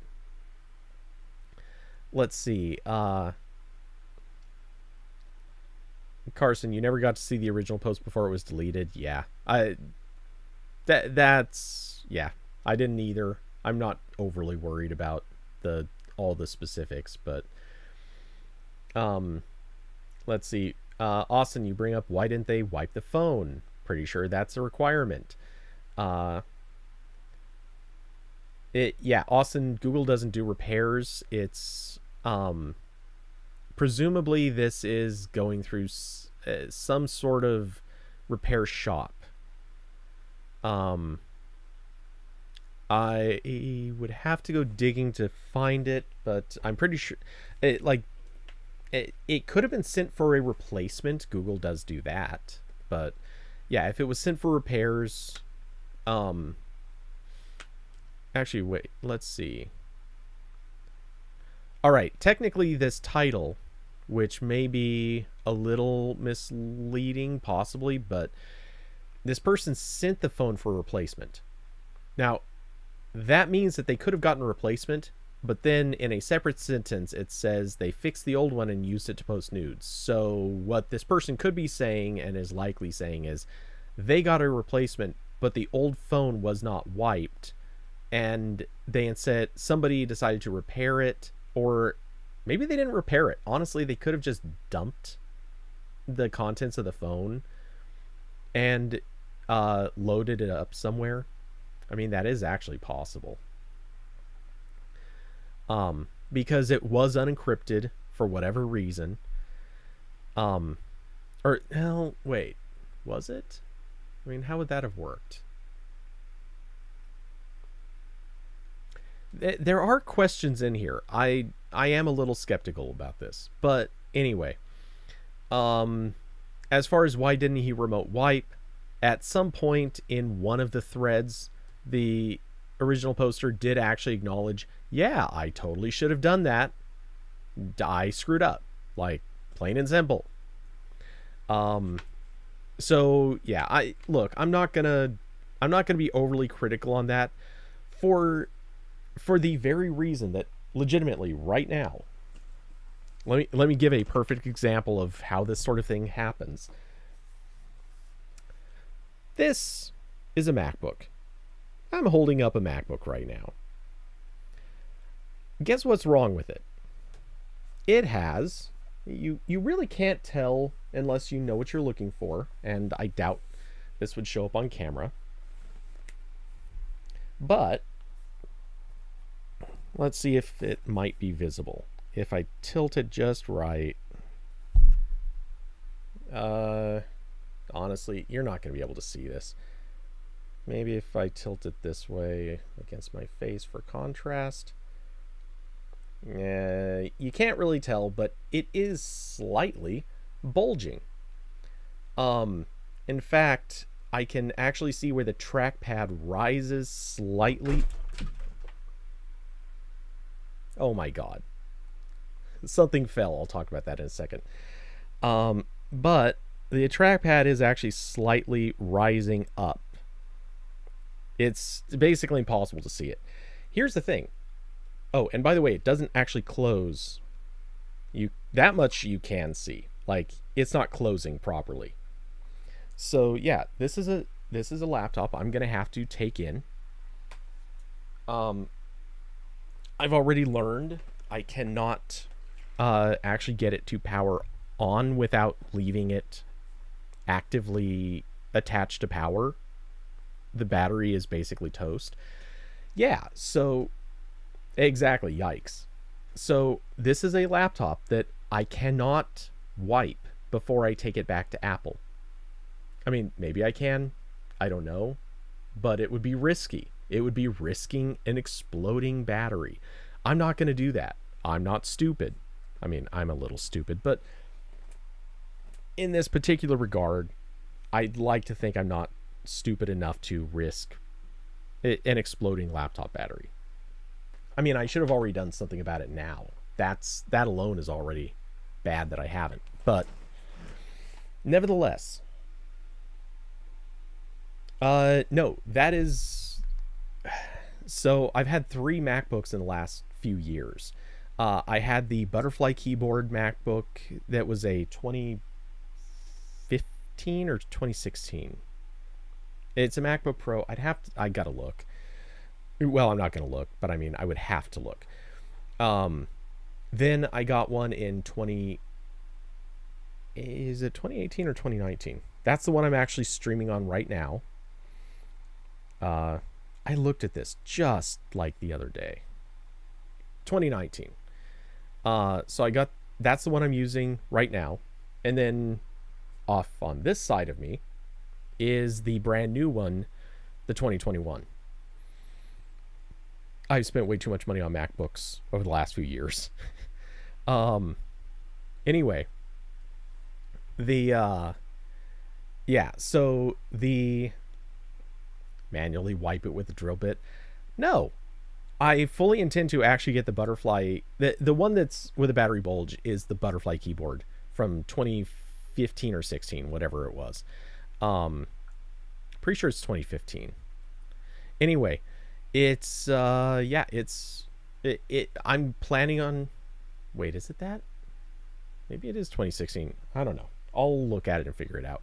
Anyway, my plan is I'm going to take it to Apple, have them do one of their full repairs on it, which basically replaces every component in there. Let's see. I was intent on taking it back. My Apple Care on it ran out right after the pandemic started, which was actually the problem because I was going to have Apple Care on it, so it can't be that old. It's either 2016 or 2017 then. Could it? No. Screw it. I'm looking. I don't want to, but I'm gonna.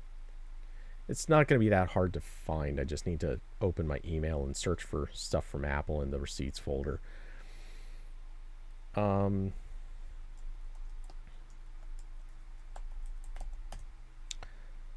apple.com, there's the Apple Store.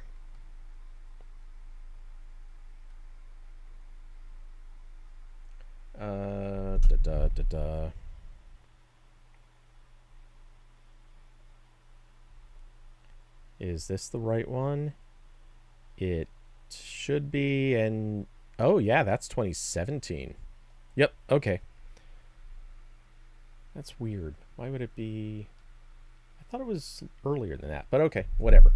Anyway, yeah, so it is replaced. What I want to do is get a full replacement on all the parts, and then I'm going to resell it. And if I get really lucky, they will do an upgrade on it. I doubt that'll happen, but Apple has been known to do this, especially since I have a pretty specific complaint about how they handled their Apple Care coverage right at the start of the pandemic. Anyway, so yeah, I'm going to try to do that, and then I don't know how much I'll be able to get for it, but at least that'll cover some of the cost of the new one. By the way, okay, so that thing that fell earlier, I've talked about this now a few times. This damn Pixel 6, well, Pixel 6 Pro. This thing, it sits on the counter, or sits on the desk, just slightly skewed. Little bit of a ramp. I didn't think at all about it. I thought I was doing this with a different phone. I just set a water bottle right on top of the phone's screen. I wasn't paying attention, and sure enough, slowly but surely, it did this. Obviously, I'm tilting it a little too much, but yeah. Anyway, so that's what just fell. I'm a pro. Yeah, slippery like a bar of soap. God, it is such a slick screen. Anyway, so bottle of water fell on the carpet. No big deal. The cap was on. The only thing it brought down was that and a little tiny wireless mic that it suffered zero harm from falling. So no damage. No big deal. Just stupid. Let's see. Anyway, yeah, so back to the little bit of a reason I figured I would bring up this story. One, obviously, it's the perpetual reminder, hey everyone, you should password protect and lock your stuff. It feels like common sense to just do that. On top of it, and more importantly, companies need to start doing a little bit more to kind of like hold their employees like, I don't want to say accountable, but like actually have a process that guarantees this crap won't happen. What insanity is it that leads companies to not do more to prevent this stuff? I'm blown away that was a thing. I mean, I get that companies can do repairs and that these issues will crop up, but yikes. Also, what's wrong with the people who work at these companies? Legitimately, think about it. There are people who decided that the right thing for them to do was, one, go poking through people's stuff, which, don't get me wrong, like, I'm not saying it's okay, but at least if you go poking through people's stuff, chances are it doesn't matter. But this, like, they went... think about the levels of things here. First off, they stole money. That sucks. It's a dick move. They had to know they were going to get caught. But not in the Apple case, but in this Google phone Pixel case, somebody presumably stole money. So that is bad enough. Plain and simple, that's bad enough. More to the point, and what I would kind of elevate here, they then decided not only to go looking through the photos, which, all right, hey, a few pervs in there, they decide to look through some photos, whatever. I'm not saying that's okay, but strictly speaking, it is also one of those victimless crime kind of situations, or can be, until they decided to post it to Facebook. That is malicious. Somebody decided that they were going to be malicious enough to open up Facebook and post these photos. And they were going to, for whatever reason, according to this post, they did it in a way to make it seem as if the person had posted the photos themselves. Which I assume to mean they just left a message saying, hey, what do you think of these? Or some stupid line like that. Who knows? I'm curious, who is mentally damaged enough that they thought this was okay? Why would they do this? This is something I'd like to understand more about people. Without actually having to understand it. I don't think I want to understand it, but it's one of those things, like, because I'm sure there are people out there. I mean, hell, just read this Reddit thread. Plain and simple, read this Reddit thread, and you will find people who give the classic answers like, well, it's your fault for taking naughty photos. It's your fault for, being this or being that. It's your fault for not password protecting stuff. It's your fault for, all of those. I'm sorry, but those are stupid points to make when fundamentally the question really comes down to, what's wrong with people that they would do this in the first place? Okay, fine. What if it's not nude photos? What if it's just a perfectly normal thing? What if maybe someone's they're tracking their paychecks? What if the person who goes looking through your phone decides, oh, hey, this person's making this amount of money, let's tell all of their friends and coworkers?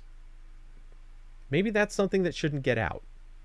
I mean, to be fair, that's a different discussion about how people should probably be more open about what they make in a workplace. But yeah, maybe you should. There are different kinds of private information, all of which should generally not be getting out that easily. And it's not like the person, and Diablo, yeah, you just hit this too. Like, it's not like the person had a motivation for this that was beneficial. Like, they didn't make money from exposing this stuff to someone's Facebook account. Like, outing the photos didn't do anything for them. They made no profit there. Stealing the money, sure, that makes sense. I'm not supporting that, but at least that one makes sense. There's a reason to do that.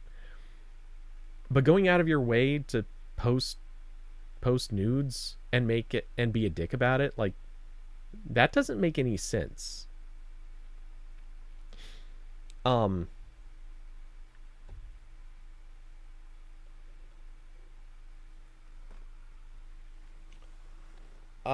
Let's see. Austin seems too suspicious, especially because I doubt they would even connect the damaged phone to Wi-Fi before it's wiped. I kind of alluded to this earlier. Maybe they didn't. It is possible that they dumped the contents of the phone instead of allowing it to connect to Wi-Fi. There are, depending on the circumstances, there may be ways that that's possible.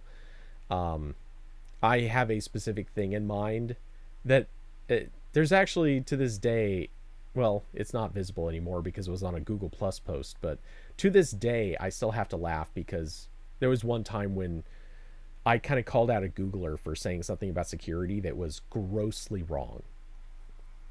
I might get into that in a second, but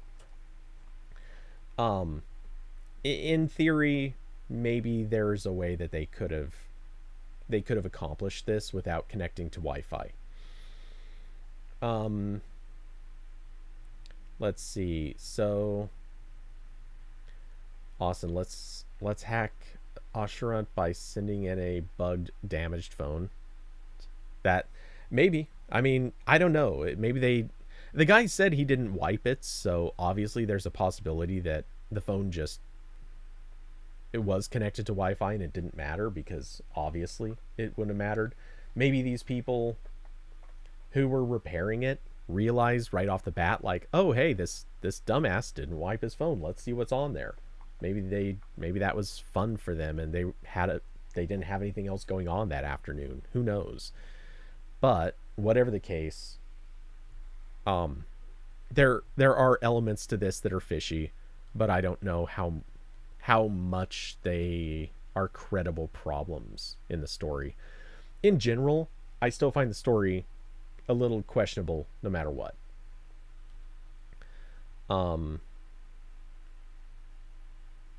Yeah, I need to move this window so that I can see it better.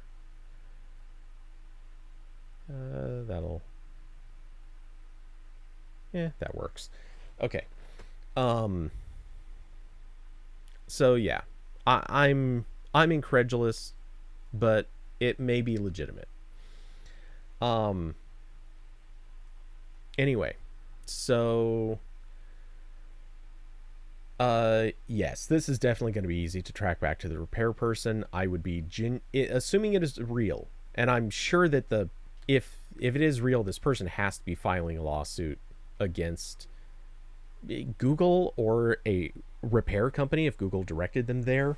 And somehow my phone woke up to me saying those words. Only the Pixel 6 did. Everything else stayed asleep. Anyway, so who knows? But I have a feeling if this is real, this person is probably getting they're probably going to be making a few bucks off this for surezies. Anyway, so what else was there? Was there something else I was going to say on this? Oh, really quick, I will bring this up because I think it is possibly relevant. Okay, so the security thing I was mentioning before. Need water first.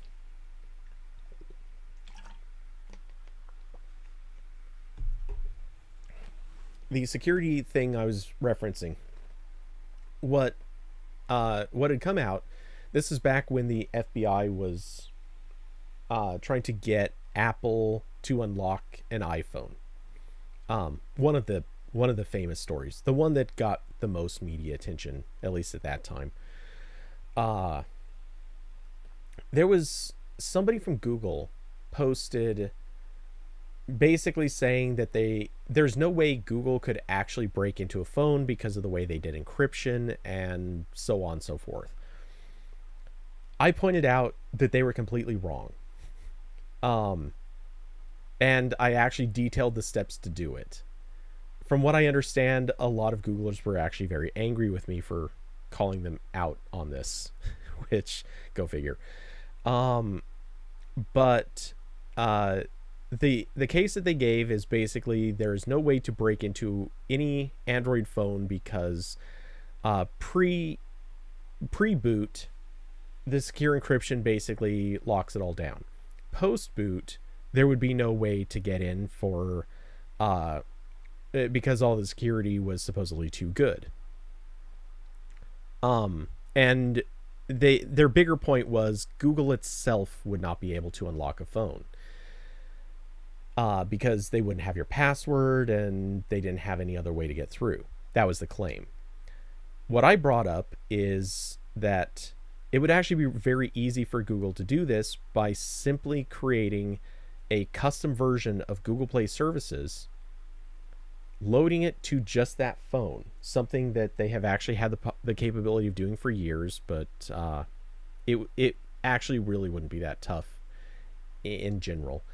But that custom version of Google Play Services basically has smart lock just automatically enabled.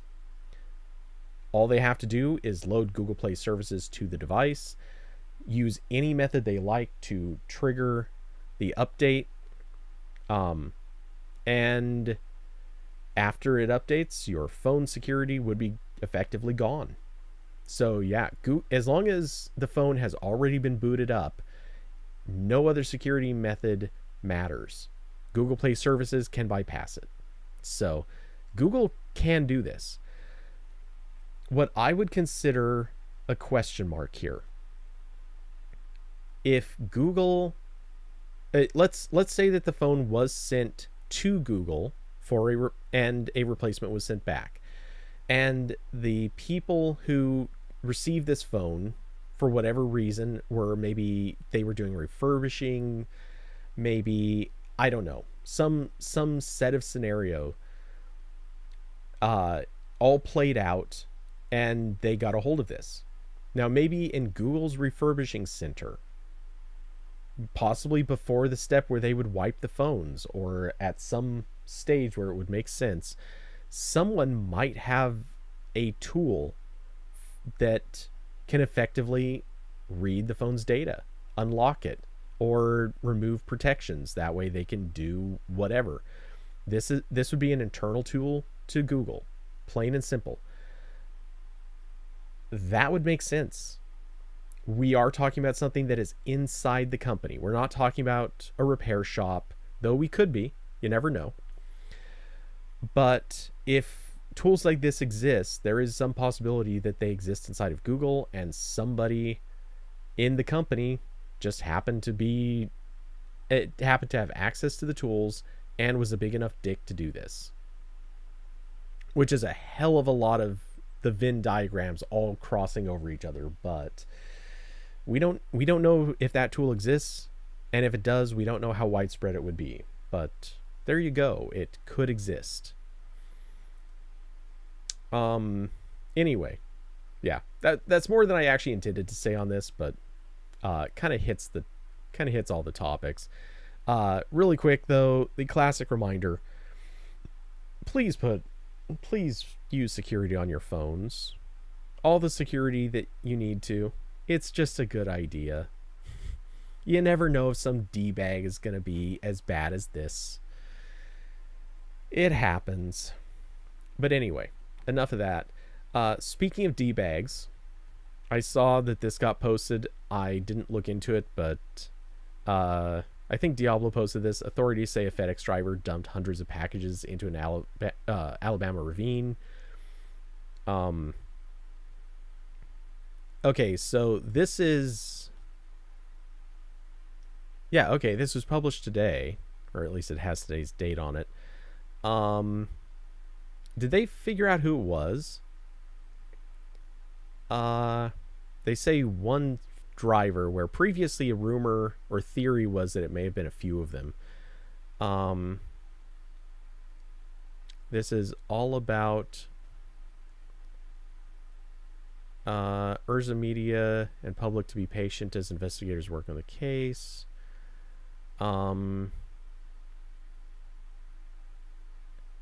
Let's see. As of right now, they're looking at around 450 individual victims. Okay. All right. So not a lot of detail here. Yeah, they're theorizing he dropped the packages at least 6 times. Which, yikes. So much yikes. All right. Anyway, not a lot to it. It's pretty much the same as the version of the story that came out like a couple weeks ago or something. But just why? This is so dumb. And just more people being D-bags. No good reason. Okay, so they do have the driver. They're just questioning him. That's good. You know that dude's getting arrested. There's no chance he's not. Anyway, so I haven't looked at the other two things that have been brought into the Discord, but I'll take a look at them shortly. I did want to hit this. So the Pixel 6 apparently will not charge on quote unquote low quality USB-C cables and chargers.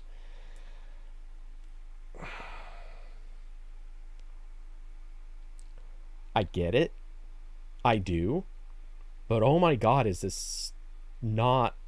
I don't agree with this subtitle. It's not a good thing. It would be good if it can detect, hey, here's a cable that's not safe.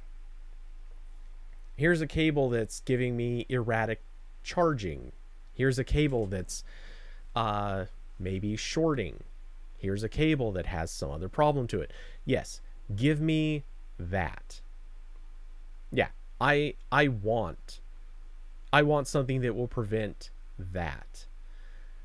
What's being described here is, in this post, is that they're basically blocking cables that are low charging speed and maybe don't necessarily cover specs perfectly, like basically the handshake that occurs within the cable. That may not be happening correctly, which would be a sign of a pretty low quality cable. The problem here is, and the reason why I personally find this to be problematic is, let's say that your phone runs out of power. Now you go walking into, I don't know, let's say an airport or a bar, a restaurant, or some random shop, I don't know. And somebody there lets you use a cable. Or maybe you rush in, buy a cable from a convenience store and plug it in at the nearest convenient place. What if that cable just sucks? It's good enough. It would be good enough. It would be enough to keep your phone charging. Like, it maybe not gaining power, but just enough so that you can get it open so you could make a call.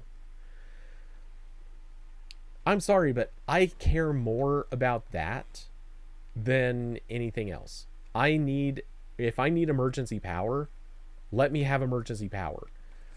I don't like the idea of them saying, that phone or that charger, not good enough.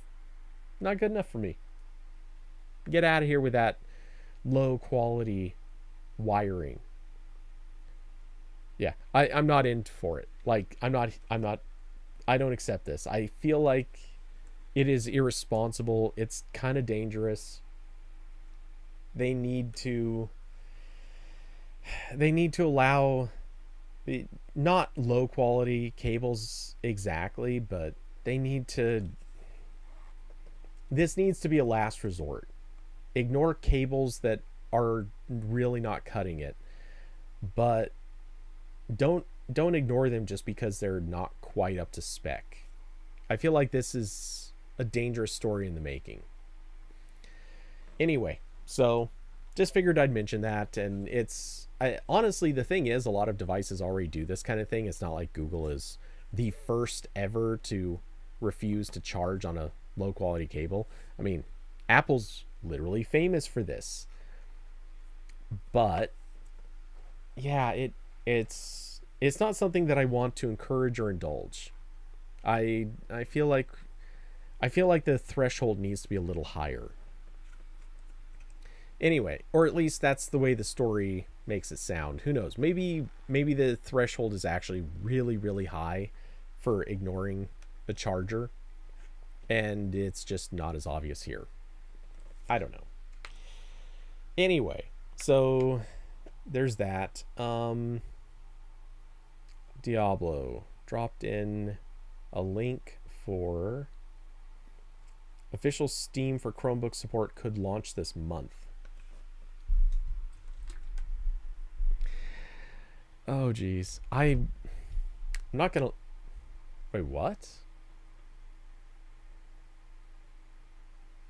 It's listed as posted by AP staff. Who pulled their name off of this?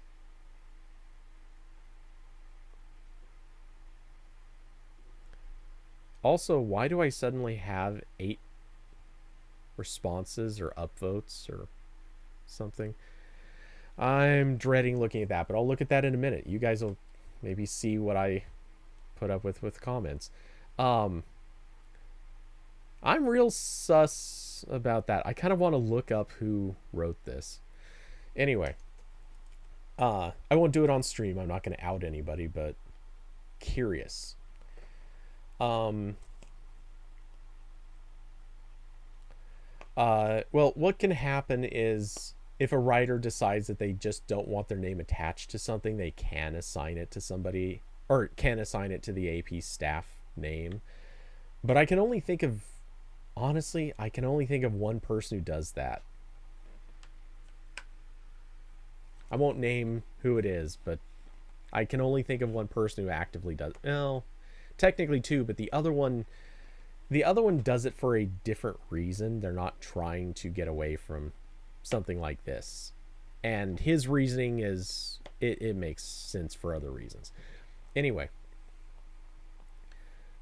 Steam support for Chrome OS devices has been in development for a few years. Codename Borealis. Oh, I just heard cat yell.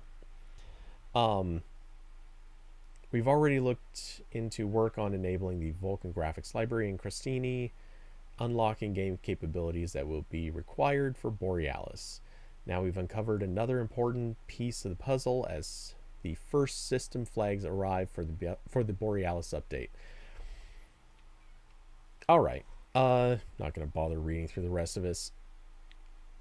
I'm curious what games are actually going to work, and will anyone actually want to use this? Hold on a second. I hear my cat, or I've heard my cat a few times. I want to go check and let her out.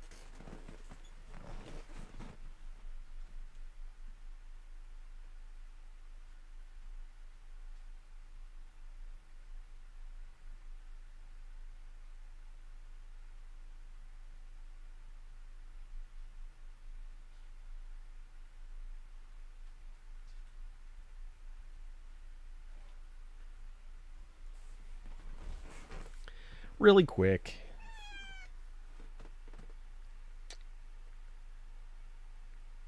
You're not happy right now, are you? I can smell cat food on your breath, so you've eaten.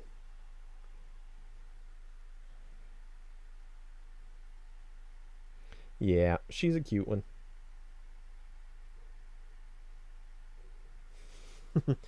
But she wants down. I can't tell if she wants out or if she wants more food, but I know she's eaten something. So, anyway, figured I'd just bring her in here, give her the quick cameo.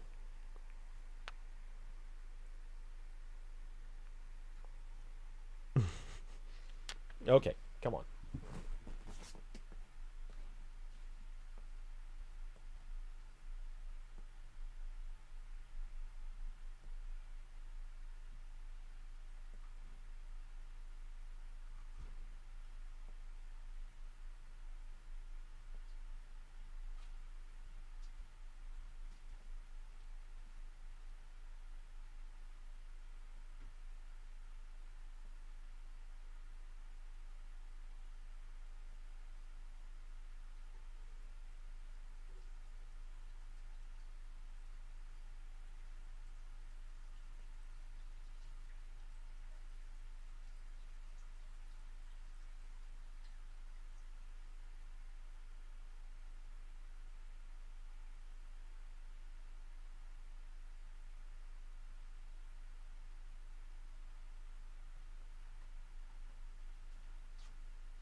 Okay. So, my question, and it's the same thing. It's not like this is a new question, but it's that same question that keeps coming up, is why? I know that ideally this could bring gaming to Chromebooks in a way that wasn't really there before. And that's great and all. But Why? How many games are they really going to get to put on? How many people are really going to be able to use this to start playing anything? How many games are going to get distributed that can even run on it? Well, okay. I guess ARM-based Chromebooks are still not super common. It's mostly Intel. So at least architecture should be fine. But it's still going to be something with the power of a netbook, low RAM, and I mean, there will be gaming, but I just feel like this is not moving the needle for enough people. Diablo. Push Stadia to be better. Yeah, honestly, they should make Stadia better. That would go a long way in this. Honestly, if they could get Steam on Stadia, like, that would be it. I can see why that's not happening, but that would be the dream. My god, so many games I would play. I'd finally be able to play half of the stuff that I have never actually had this computer for. But yeah, this just seems like trying to put Steam onto computers that mostly won't be able to run much of anything anyway. It's only going to be the Linux games. Carson, that's basically GeForce Now. I know. But GeForce Now has really annoying policies, and you basically have to pay for it to be any good. Stadia, you can get by with less, or spending less. So, you know, I'm just saying, like, my motivations, that's what they are. When it comes right down to it, I'd prefer Stadia. Nothing against Nvidia. Like, GeForce Now, it's obviously good service, but for me, Stadia would be the better fit. Oh, nice.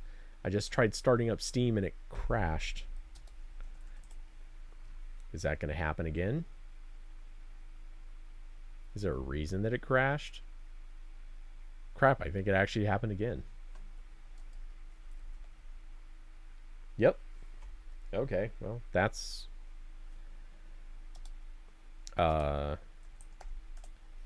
pop open activity monitor, see if I can kill it.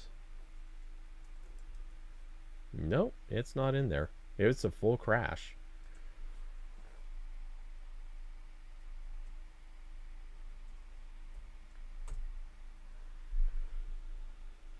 I'm starting it up on my other MacBook, all for the reason that I figure with a decent sized library, I'm curious how many Linux. Honestly, I'm not even sure you can see that. Oh,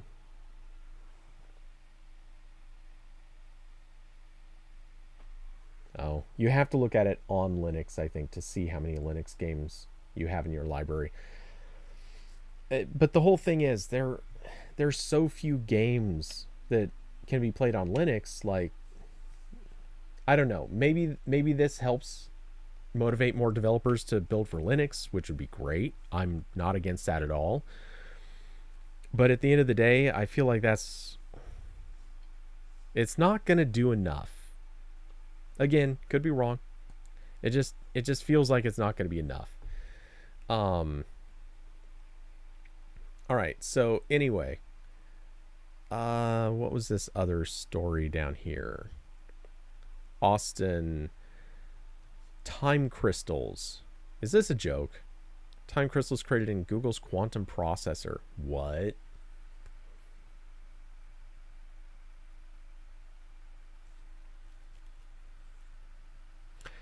Time crystals sound like something a video game character would be trying to collect, but this bizarre phase of material is very real, and now one of them has been created in Google's quantum processor, Sycamore.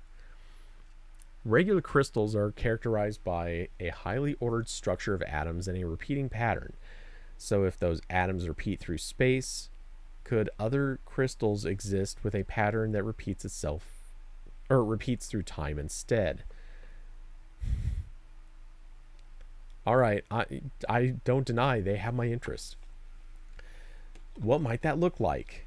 In 2012, Nobel laureate Frank Wilczek, whatever, hypothesized that these so-called time crystals could exist, and by 2016, they had been experimentally created in the lab. Later studies found them in a children's crystal growing kit and observed them interacting with each other. What?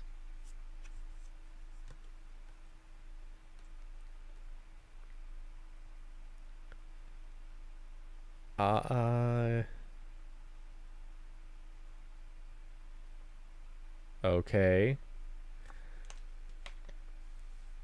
I'm thoroughly confused now. First it's just a hypothetical thing, and then a few years later it's like, oh yeah, kids kit made it happen. Okay. In a time crystal, the atoms exhibit motion in a pattern that repeats periodically. So, for example, their spins flip up and down in a predictable ticking motion. But where it gets weird is that this rhythm doesn't follow the frequency of the force that kicked it off. And in a perfect system, the atoms will keep on ticking forever without any further input. A common analogy is the world's weirdest bowl of gelatin.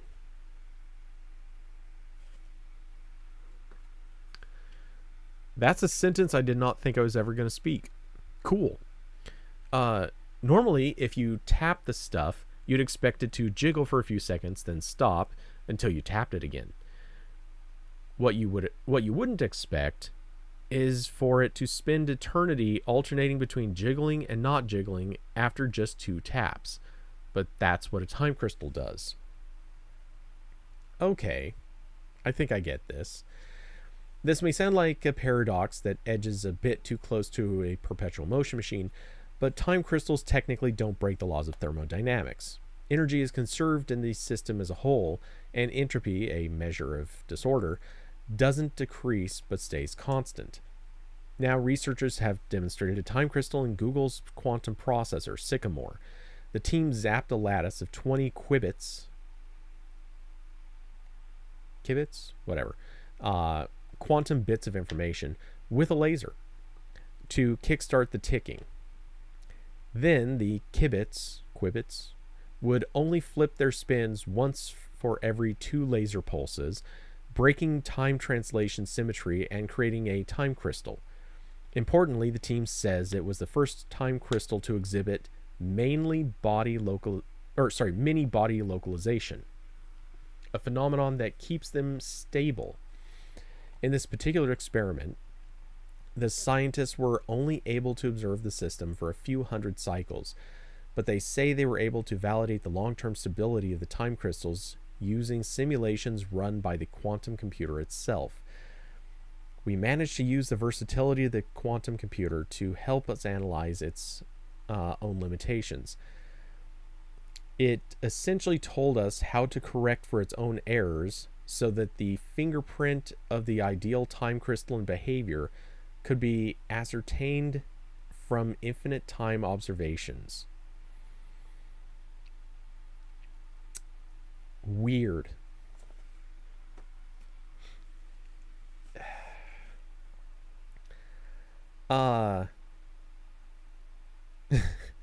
Austin, you didn't post the Nature Journal publication because it was a little too technical.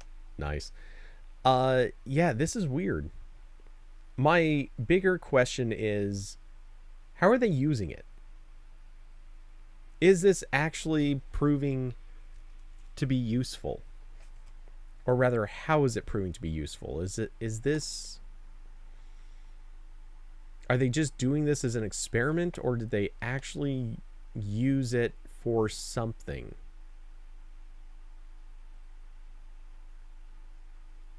Huh. I don't know. That's interesting. Um, not sure what to make about it, but ads, Cody. It's all about the ads. Quantum computing ads. For what it's worth, if you visited Android Police in the last while without an ad blocker, you probably need a quantum computer to get that to load decently. Throwing shade. Hold on 1 second.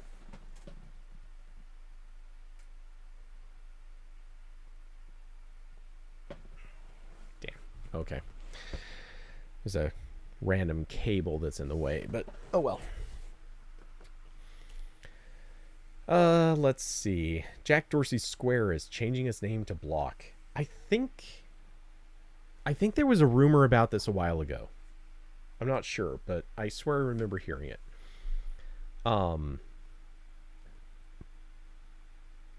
They just don't know how to connect to ads yet. They always know how to connect to ads. Just assume they know. Yeah. So Jack Dorsey, former CEO of Twitter, stepped down. There's probably a lot I would say about that. I kind of wanted Corbin to be here for that conversation, but he had to take off pretty quickly, and I thought he would have come back by now. I have a feeling he's abandoning. That slacker. Nevertheless, he did basically, nevertheless, I do think it's interesting to see Dorsey stepping down, handing basically the reins fully and completely over to the new CEO, whose name I saw and do not remember. Truthfully, I'm not sure if this is a good thing or a bad thing. While I don't always agree with Jack on his particular decisions and choices, I will say at least the guy had an ethical standpoint that isn't just the corporate, like towing the corporate line. No matter what, he would make decisions based on what he genuinely believed was right. Carson, thank you for posting a series of letters belonging to a name that I will probably butcher if I try saying it, so I'm not going to.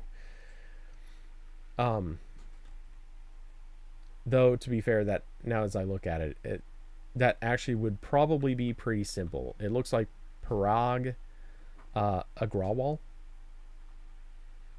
And sorry to Parag, or however it is said correctly, because I probably still butchered it. Anyway, yeah, my hunch is that Jack probably has like legitimate personal reasons why he needs to step down. Maybe he's being forced out. That's one of the theories that's been kicked around. Maybe it's a case of maybe he's being, I don't want to go so far as to say being blackmailed into it, but maybe there is pressure being put on him. I'm sooner inclined to think that there's probably a personal reason, like just legitimate personal reason. Maybe I don't want to speculate like health issues or family issues or something like that, but it would make a lot of sense. And hopefully that's not the case, but you never know. So yeah, anyway, for those that don't know, he was also a big part of running the company Square. And basically, yeah, it's apparently going to be changing its name to Block. Why is every company changing its name right now? Facebook is turning to Meta. Square is now turning to Block, which, come on, that name feels a little on the nose. Even Google going to Alphabet. Like, I feel like this is, they're trying to play a shell game. Just keep moving the name, and hopefully we can escape whatever bad or questionable history, or maybe we can make, maybe it's all about the rebrand to just create a new look for ourselves. I don't know. Whatever the case. But yeah, so they're going to be changing to block. One thing that gets me, you'd think that they wouldn't want to because it brings them actually kind of close in naming to H&R Block, another financial services company. David, we're great for Facebook. Everyone forgot about their problems. Yeah, if only. Apple to banana. No, Apple would never, ever choose something so phallic.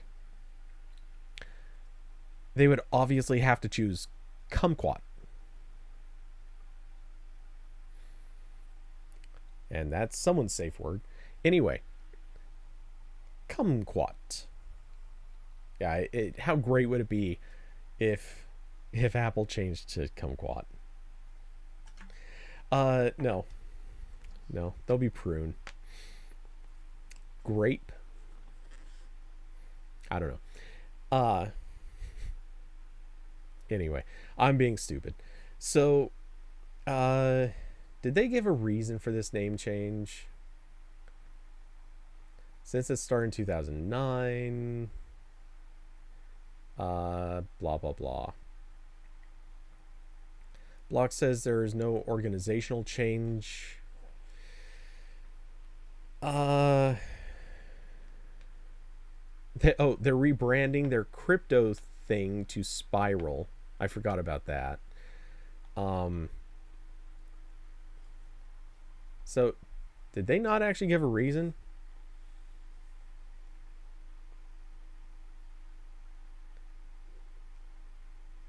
It's grown beyond financial services, so as that's their reason. It took over a music streaming service, so now apparently Square is not a good name for a financial service, or a company that owns more than financial services. I don't get this. Sounds like they just wanted to rebrand to get rid of whatever was a bad look. Yeah, okay. I don't have much to say on this beyond that. It's just weird. So thank you to Carson for giving me an excuse to talk about this one.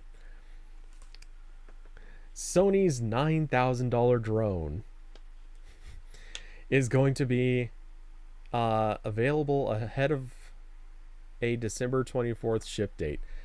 So aside from the fact that I would love to have one of these, hey, if anyone's looking to get me a Christmas present, I'm just saying. Yeah, this thing is ridiculous.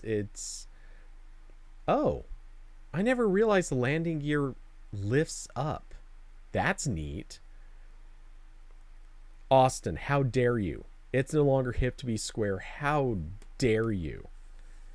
That is criminal right there.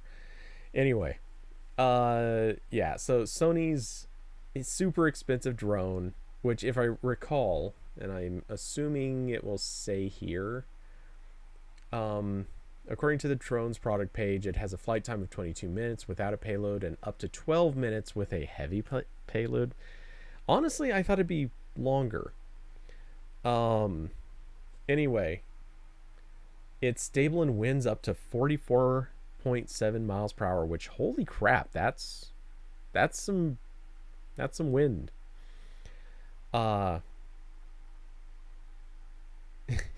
Austin, you'd crash it beyond repair in 5 minutes. Yikes. No, anyway. So I the $9,000 price tag comes with 2 pairs of propellers. Oh my god. 2 pairs. 2 pairs of plastic propellers. Yay. 2 batteries and a charger plus the remote control. Doesn't include a camera or gimbal. Holy crap, really? Okay, now I expected it not to come with a camera. But not coming with a gimbal? That honestly feels a little wrong. So could you attach your... You wouldn't want to, though. Why? That's dumb. Okay, wait. So No. Okay, the product page. We gotta check this out real quick. Does Sony do US repairs? Yes, they do. The DJI app works as of yesterday. Yeah, I haven't had a chance to check it yet. Actually, I might do that in a minute. But okay, so here's the drone. I'm just curious, like, can you order it with... Well, wait. I wanted to see if you could order it with a gimbal. Like, fine, it doesn't have to come with one, but could you get one? And I'm not... Okay, well, just really quickly open up both of the stores.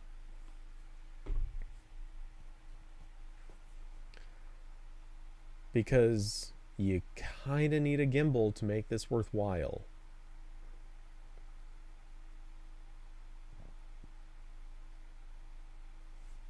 Okay, how about...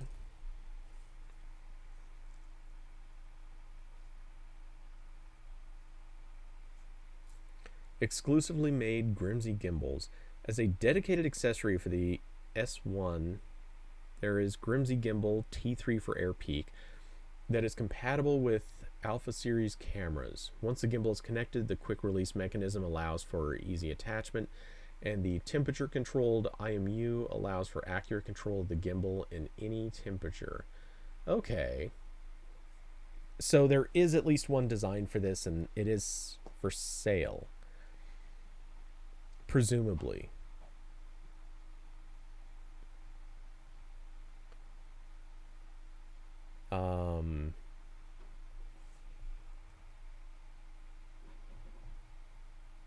Let's try searching for that.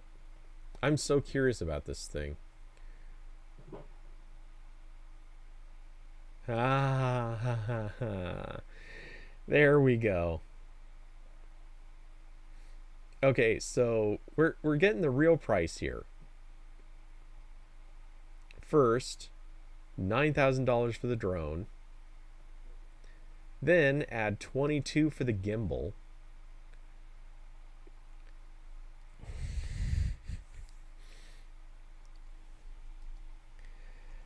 Oh God. Okay. So we're at 11.2 plus, if, let's say hypothetically, you're just going to put an A7S III on there.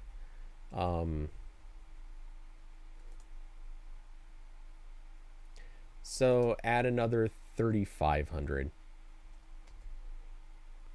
So in order to run this, oh, and that's not even with a lens. So in order to do this the way that they're kind of prescribing, you're in for 14.7 out of the gate. 14.7. Add a lens, you're not going to put anything less than probably a $700 lens on there.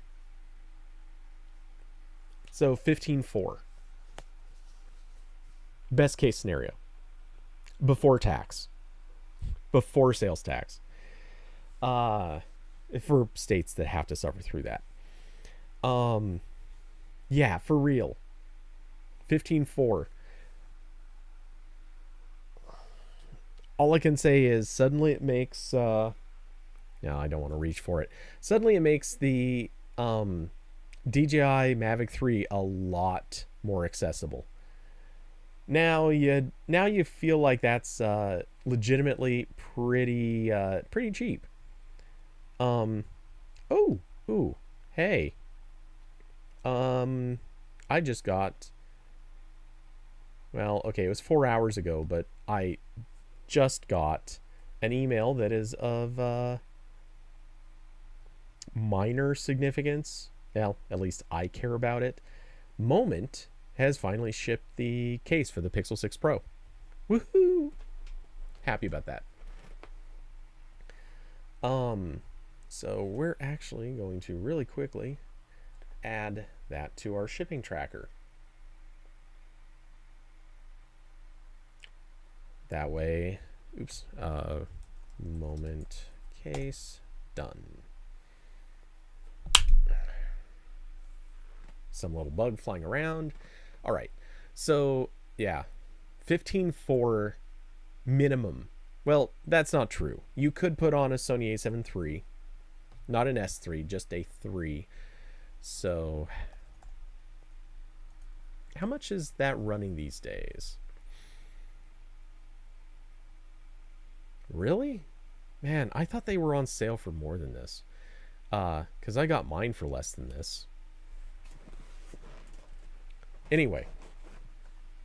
Still, that's still so much. So figure that's 18. Again, it's, let's say, a $700 lens. You're still in for $13,700. That's so much money. Oh man. But again, if anyone wants to get me a Christmas present, you know what to shop for. All right. Anyway, so it's still, this is gonna be cool. I very much look forward to seeing what this can do. I'm a little shocked at the short flight time, because it looks like this is a pretty meaty drone. I mean, all things considered, like, that is not a tiny body. It could hold, how big are the batteries? Do they have pictures of the batteries of this thing?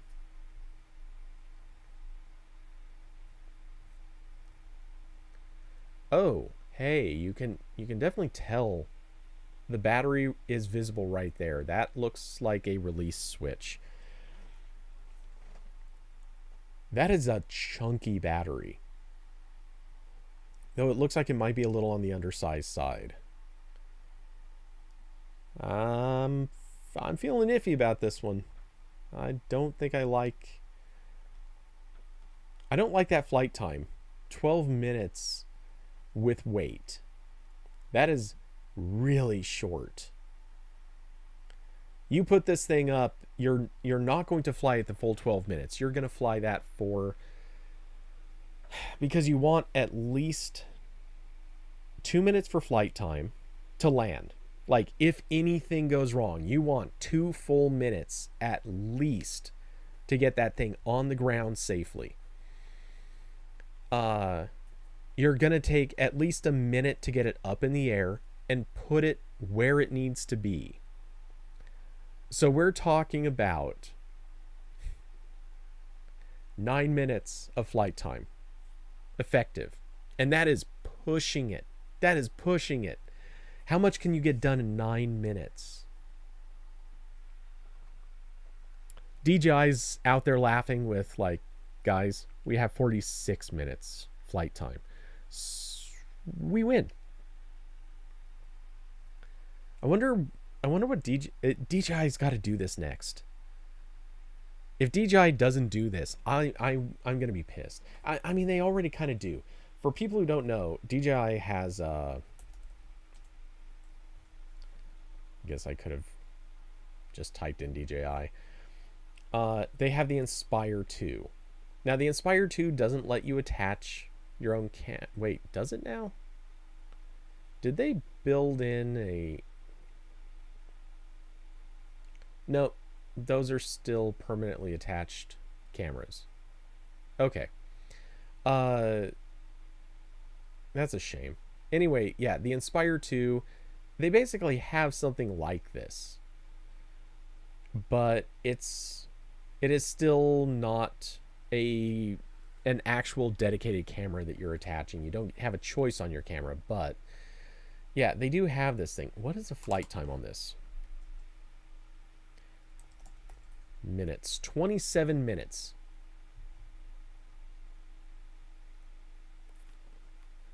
I'm just saying,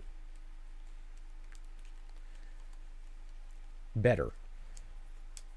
Sony like, don't get me wrong, I dig that Sony's doing this, but that's better. What's the price on an Inspire? I haven't looked this up in forever.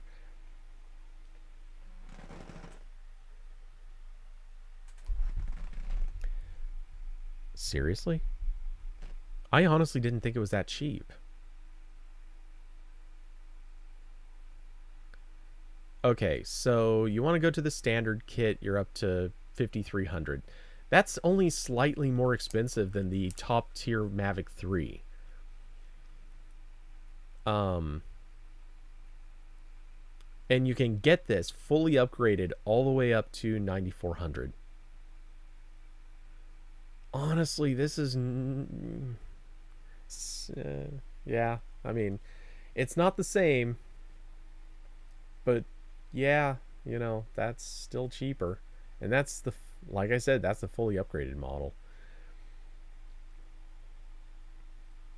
Oh, this flies faster too. This one flies a lot faster. Yeah, I'm so curious about this. I want to play with this stuff so much. DJI, one of these days, please send me please send me the ridiculous drones to review. I'm just saying, please. Sony, while we're at it, you too.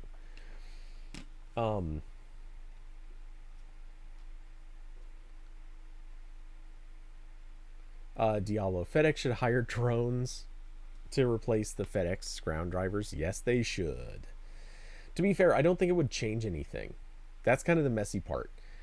The bad FedEx ground drivers would still just take or they would drive out to the middle of nowhere, and instead of just throwing the packages in a ravine, they'd also throw the drones in a ravine. But man, I want to play with this stuff. Anyway, so let's see. Diablo, you need a case for real. Slippery AF. Yeah, definitely. But hey, I should have a case on Friday. I'm looking forward to it. Then I can also put to use the Moment MagSafe stuff. Hooray, MagSafe. I may go looking for MagSafe accessories too. I don't know what, but I'd like to look around for a few things. Oh, they have... Oh, you can replace lenses. Okay, that's good. On the Inspire. But I also saw that was a professional grade follow focus. That's neat. Anyway, enough of that.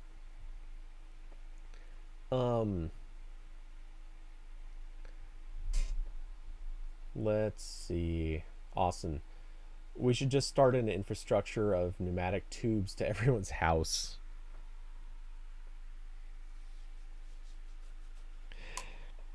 Not gonna lie, that would be kind of badass. I did just discover, this whole time I didn't realize it, but my phone, my carry phone, the Pixel 3, actually did fall down when that water fell a while ago. It was actually on the floor and I just didn't notice it. So, yay. I see no damage to it, so I'm not worried, but yeah, that happened. Little less than ideal. Okay, so still, cheers to Sony. They're doing something new, and no one expected it to be cheap. Let's see, Austin, you put in Ryan's tweet about 5G connectivity for entry-level Chromebooks. Engineer said something like a $160 price delta between products with and without the modem. That'd be normal. I mean, that's about what Apple was charging at one point.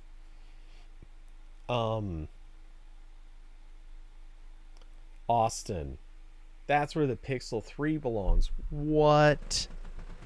Are you kidding me? Not worst Pixel. Not worst Pixel. Worst Pixel is the Pixel 5. Oh, crap. Damn it. What did Alec Baldwin do? Sorry, I just see this and I'm curious. Oh, he's saying he didn't pull the trigger. So presumably it's a misfire.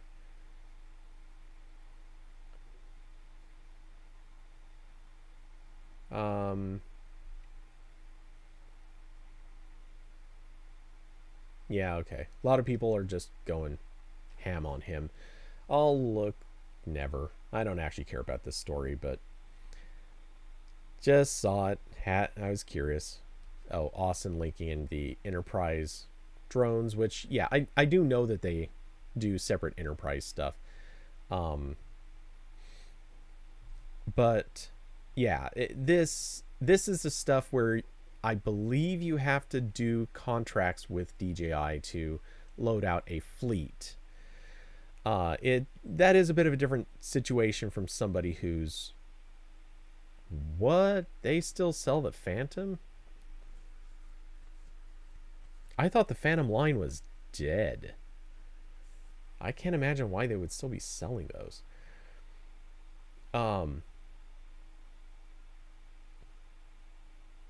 Holy crap. An octocopter?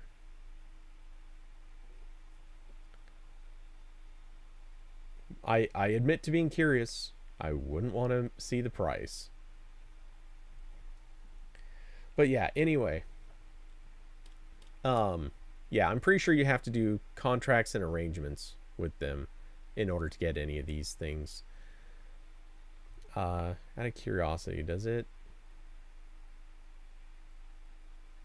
Oh, no. I guess you can... Wait. Yeah, I guess you can just get these direct. Huh. Who would have thunk it? Also, this thing is priced at $6,900. Yeah, I'm not going to be buying one of these. That's awesome. All right. Anyway, as a side note, all right. Okay, that's not important.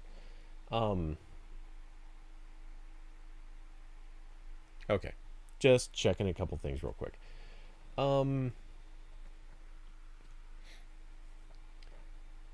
Let's see. All is subjective. All the pixels were kind to me. Many of them you gave as hand-me-downs and survived.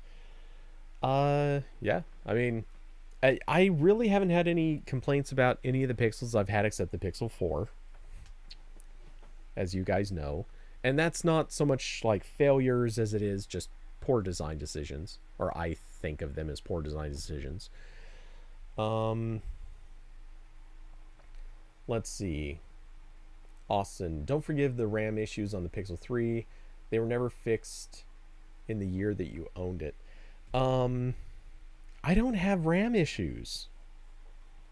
I mean, people could make arguments that maybe I don't use all of my Pixel phones thoroughly or extensively enough. But to me, like this is the phone I actually use literally. Like my main SIM card is in this phone. This is the phone I put through the most abuse. And it has been really good to me its entire life.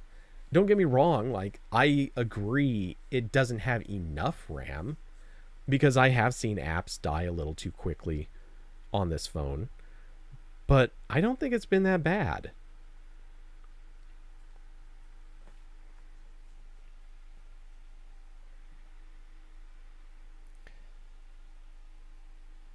Max it to compare with Sony? You mean the Mavic 2 Enterprise Advanced? Come on. There we go.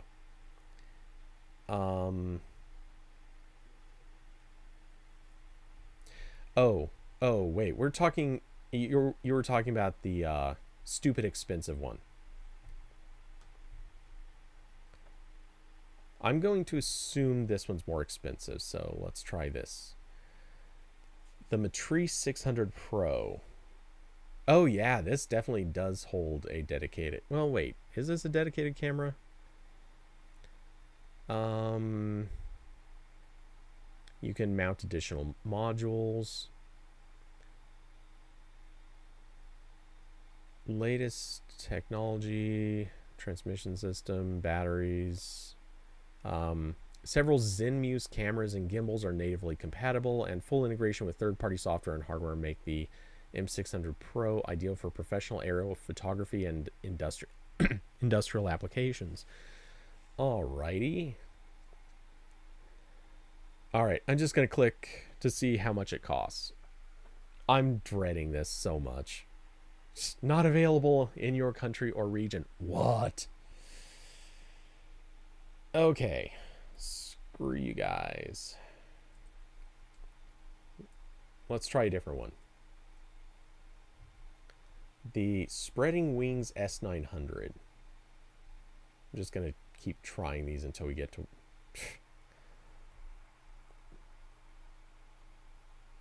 Okay, how about we try this list? The ones that are actually for sale here.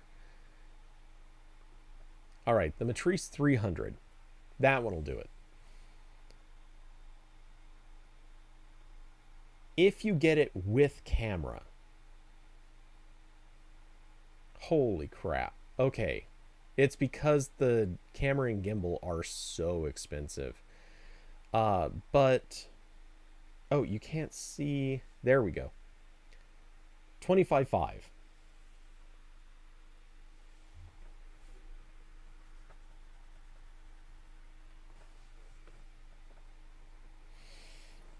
Nope. Don't get me wrong, I want to play with all this stuff, but nope. Alright, anyway, enough of this. This is window shopping in the worst way. Alright, well, I don't think Corbin's coming back. So, let's hit... Okay, and I think this will actually probably be last topic because I've been talking through a throat that is just not up to the challenge all for like 2 hours now. So the Nokia 9 PureView. In case anyone didn't catch this, this is a phone that came out, what was it? Was it 18-ish months ago? It came out with Android 9. It got an update to Android 10. And... Oh, no, that was 2 years ago that it got its Android 10 update. And then it hasn't gotten an update since, right? Yeah. So, 2 years ago, it got an update. It never got a second update. And Nokia is now offering a 50% discount on a relatively budget phone, the Nokia XR20. So if you bought what was effectively Nokia's major flagship device, it'd be funny if Corbin comes back when I go offline. I wouldn't be surprised. But yeah. So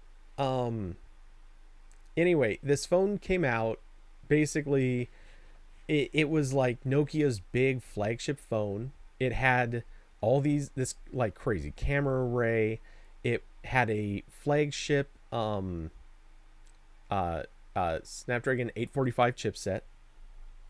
So 5 rear cameras. Like, this was a beast mode phone. And if I recall, it was actually released kind of late because they were trying to get the camera stuff worked out and fixed. So they do all of this stuff. They put out this really high-end phone, kind of. It had its other drawbacks, but, you know, still top-tier processor, lots of cameras. So it had things that actually were compelling and interesting, and people wanted to try this phone. And then they only update it once. Now that the phone is basically outdated and irrelevant, they're offering people a 50% discount. Anyone who bought that phone, they're offering them a discount so that they can go buy their mid-range or mid to budget range. I forget. The Nokia XR20. That is okay. It's mid-range. It's 550-ish. It's not great, but you know, it's a thing. Let's pop it open just because. Yeah, I don't know. Something about it. It's even kind of ugly, but whatever. They're charging 500 for it. Anyway, so you could get this for, I guess, 250. It's only wait, for real? It's only 6 gigs of RAM. Damn it. Okay. Is this what the hell? I can't scroll.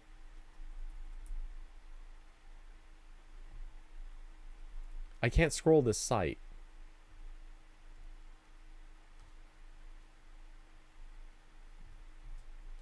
I can press buttons. It takes me places. But I can't scroll it. What the hell? Oh my god, Nokia, your site is as busted as your phones. Oh jeez. Okay. Anyway, so yeah, they're pushing this out. Now, I'm not I could bust Nokia's balls for hours. Everyone deserves to. But I am going to raise the topic, and this is kind of why I actually wanted Corbin here for this conversation. I'm going to raise the question of how much should you support a device if, and I think this is the case, if no one bought it. Truthfully, I'm sure a few people bought this phone. Without question, a few people had to have bought this phone. Otherwise, nobody would know that this offer was even made. But my question is, how many? I don't think that we have any numbers. Let's see.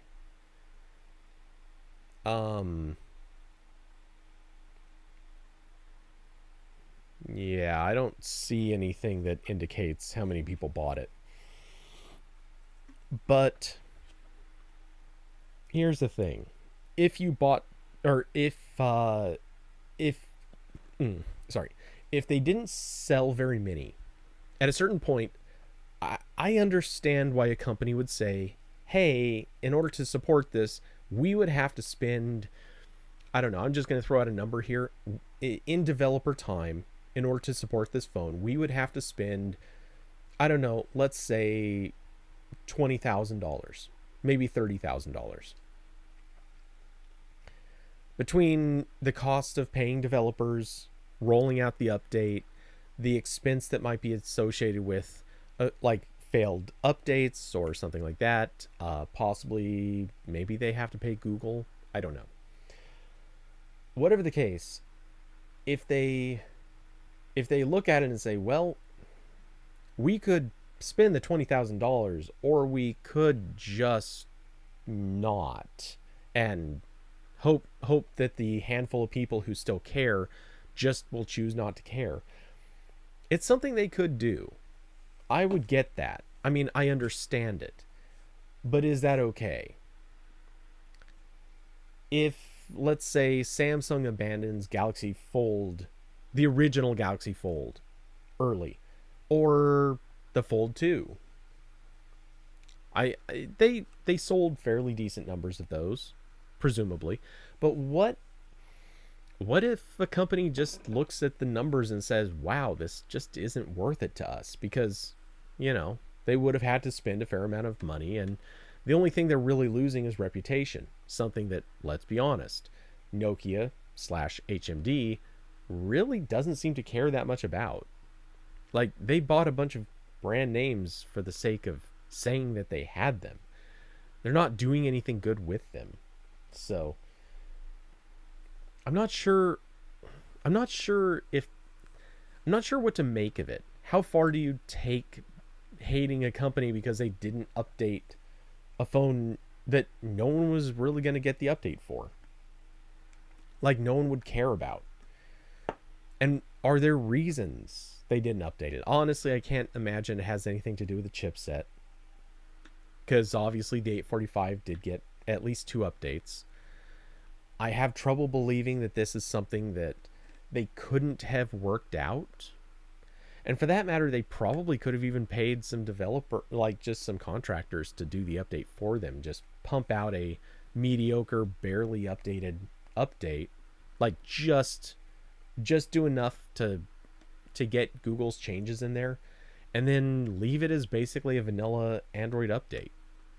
They could have done all of this stuff, but they chose not to, which really, to me, says they either sold so few of this phone that it's just insignificant, or maybe there's some expense. And yeah, just like you guys are saying in chat, or David at least, maybe the cameras are a factor. Maybe supporting the cameras turned out to be a lot more expensive than they anticipated. I don't know, but I am curious. I'd like to know why this happened. Also, I'd like to know if it was just a legitimate money decision, or maybe HMD didn't have a choice. I could see that as a possibility too. Yeah, I don't know. So, would you guys? I'll ask this of chat. This has to be the obvious question out of this. Would you ever consider buying an HMD phone after this? Obviously, none of you are probably likely to buy one, but let's say hypothetically, HMD comes out with a phone in 2 years. Something about the phone, I don't know what, but something about the phone is just amazing. Maybe it's battery life, maybe it's performance, maybe it's some sort of impossibly good camera. I don't know. Would you consider buying an HMD phone after this? Maybe you need a burner phone. And, we always call them burner phones, but the joke here is it's not necessarily actually a burner phone. Maybe what you need is you're going to go snowboarding or something like that. Maybe you're going to a water park and you're thinking, you know what? I need a junker phone that it's okay if it gets destroyed. Would you go to, let's say, Walmart and willingly buy a Nokia phone if you see this? We're talking an actual junker phone. Or maybe maybe for people who are just really financially strapped, they have to buy cheap phones. Would you willingly accept buying a Nokia phone even then?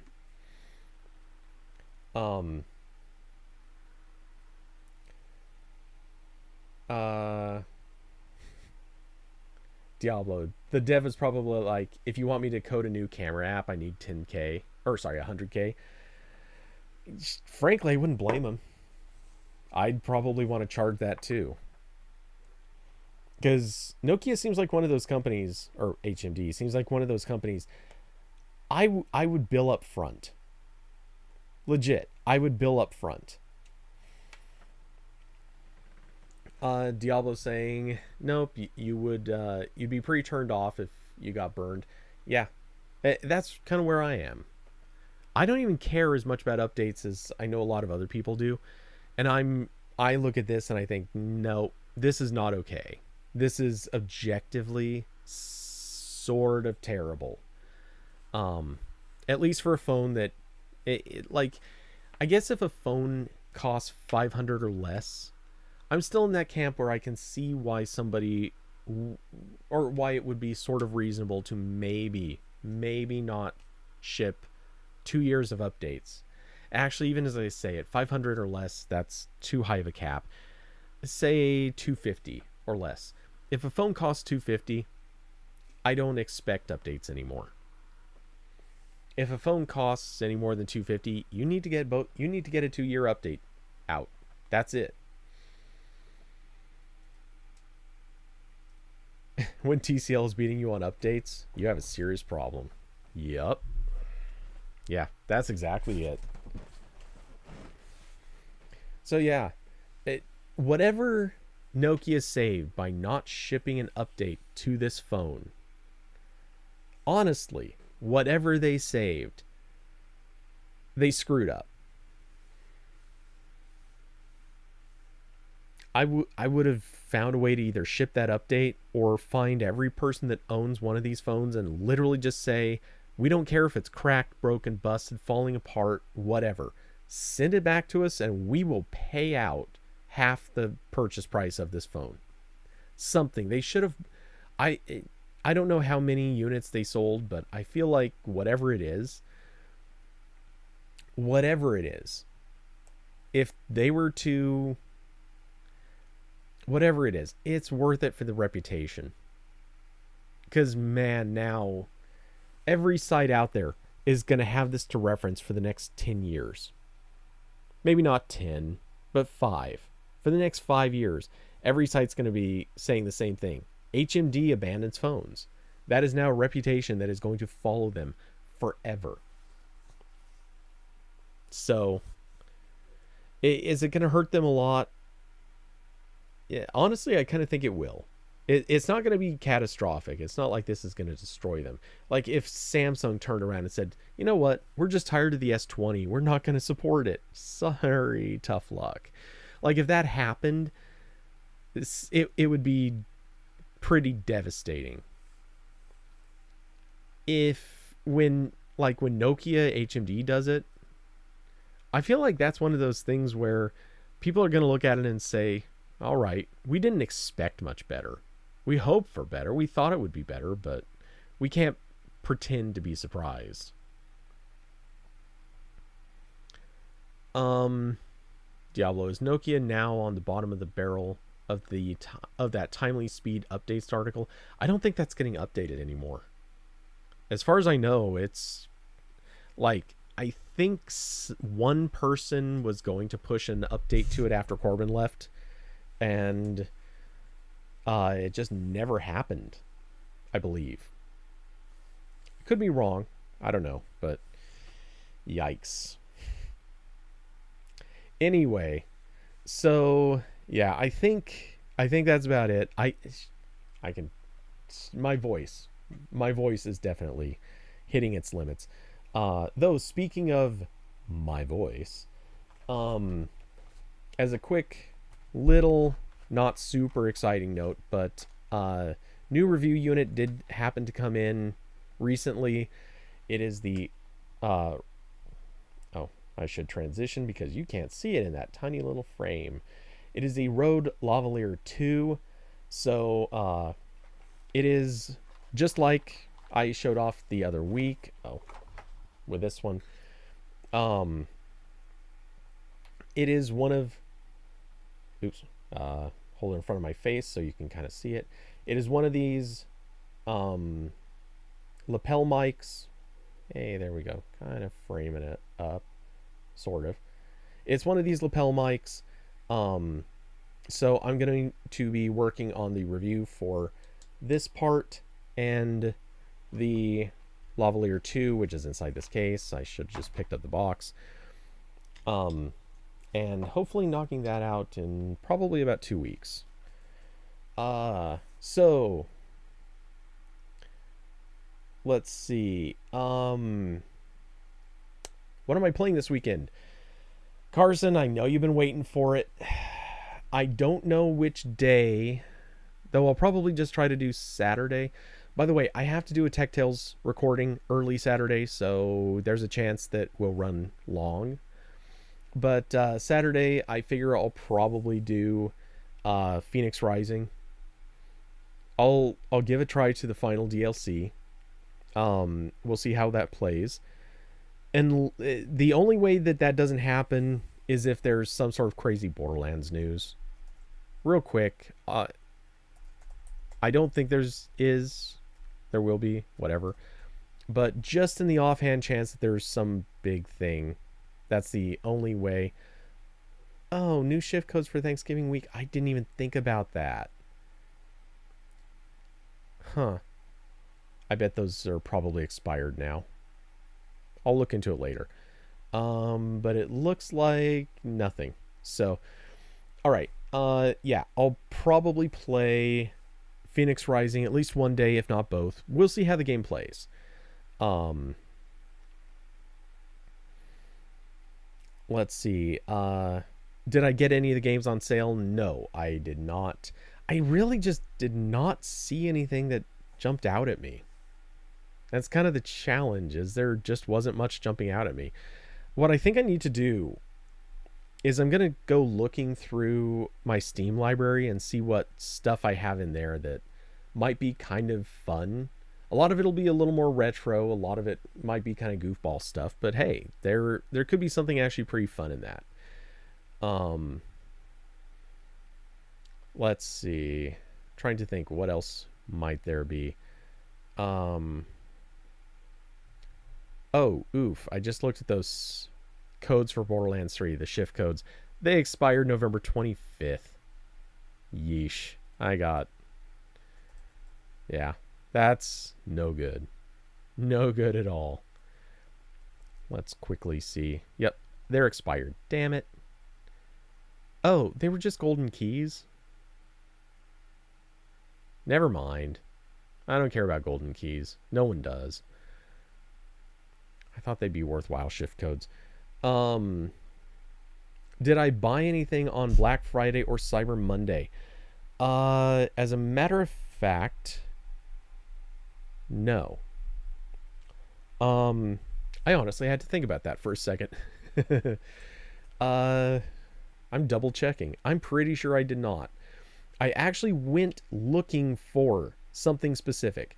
There is something I need to get, or rather I'm dying to get. Oops. And I will even show you, because it is something so simple and it's not even that expensive, but every deal that I saw sucked. It was horrible. So it is this. These are light stands that you can basically point at an angle. The light stand that I have, I only have one light stand, one proper light stand. It is literally just tripod-like legs and a single column that goes straight up. There is no changing the orientation of it. There's no redirecting it. It just goes straight up. What this allows you to do, it's not hard to tell from this picture here. I'll just do this. It lets you reorient your light facing straight downward. I really want this for fairly obvious reasons. It's great for product photography, which I do at least enough of. As you can see, these are not super expensive. At least some of them are not. This is particularly cheap. Wait, is this at a warehouse? Oh no, this is even new. Wait, really? This was more expensive when I looked at it from warehouse. It was used and it cost more than this. Wait. Oh yeah, it did. Okay. Maybe from warehouse, maybe I'm mixing it up with something else, but still. So it did just drop in price, actually. Anyway, this particular one, there was something about it, I don't remember what. I wasn't super enthused by what I saw. So I still want to go find a better one. But, yeah, something like this I need to get so that I can do some, so that I can maneuver the light a little bit more easily, a little better. It's not a super expensive thing, but yeah, I need to do that. So that's really the only thing I seriously looked for. I looked at picking up like a new SD card. I looked at picking up a couple of other small photo accessories. Let's see, there's a camera lens that I want. I really couldn't afford it, but I did look. It's on sale for the exact same price that it's been on sale for like 100 other times, so I'm not going to get it now because hey, I can't really afford to, and more importantly, I can wait. Like it wasn't even a 10% off deal. So, I can still wait and find it for better someday. Or I could buy it used way cheaper. So yeah, anyway, that was pretty much it. So the only thing I actually ended up ordering for Black Friday had nothing to do with Black Friday. There were no deals. I legitimately, no joke, my subscribe and save order. My Amazon subscribe and save order happened to require that I put in an order. I think it was Friday night, or maybe it was Friday night. By coincidence, that's the one. Maybe it was Saturday. I don't know. Whatever. Somewhere over the long weekend, I had to update my subscribe and save order because a couple things weren't available. So the only thing I technically ordered, I did not even get a Black Friday discount on. Also, very impressively, all of the stuff came UPS, and UPS rushed a bunch of stuff to come out early so that it would all, or most of it would get delivered all in one day. Now, the one thing that was previously scheduled for Friday, it's showing up tomorrow. UPS, good delivery company. I like UPS. Please more UPS. Please. Amazon, send stuff UPS. Every other company, please send stuff UPS. Give us a selector. I would pay an extra $1 or so for shipping if I could get it UPS instead of FedEx. I don't know if that'd be enough, but I feel like that would make it worth it.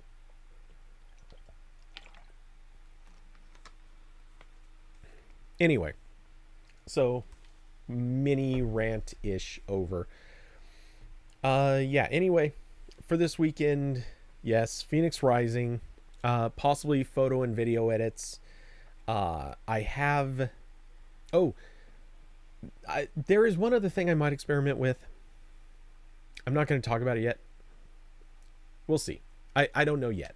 But there is something I might tinker with as a different thing to stream instead. But if I do that, I'll let you guys know what it is in advance. Oh. Wow. I did not realize. I just picked up an oddball accessory, which... Well, actually, I'll just show you. This is... Oh, I guess I should get off that screen.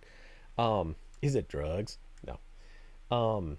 This accessory, which I now am realizing probably looks dirty or phallic in some way. It's actually a mini tripod with an extendable arm on it, and this is, which kind of looks like a baton for hitting people. But this is for the DJI Action 2, which is this mini action camera, which actually splits off into two pieces. Anyway, which I could probably shine in the light so they're more visible. And they attach by magnet. All right, anyway, this is a like selfie stick tripod kind of thing that they make available. It has little button controls here. Put that kind of in the light. Which weirdly, this part's removable. It's just held in by a magnet, which was odd. Anyway, I haven't actually used this thing yet, and it's, seemingly kind of neat. It has a little tripod on the bottom. What I didn't know is when you collapse the selfie stick, the column actually drops all the way into the tripod portion. So this thing the column actually goes beyond where the legs sit. So in order to use this, you actually have to extend it up here. I'm even going to just test this. I can press down and get it there. So no matter what, it actually has to be this high up. I mean, that doesn't matter, but it just looks... It feels like maybe a design decision that didn't need to be made this way. I don't know. And yeah, you're right. It actually does look very much like a lightsaber. I mean, like the cheapest lightsaber ever. This is the lightsaber that comes out of like the trailer park. Ghetto lightsaber. This is the lightsaber that Han Solo walks around with. Obi-Wan's like, dude, even I'm more materialistic than this. Anakin sees this and he'd get all snotty and stuck up. Actually, no, this is the lightsaber that Anakin built when he was a kid. Simple, basic bitch lightsaber.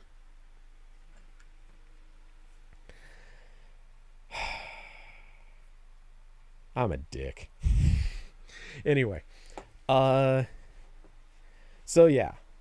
I think that's it. As usual, if anyone would like to throw a little support behind the channel, help out what's going on here, keep us going.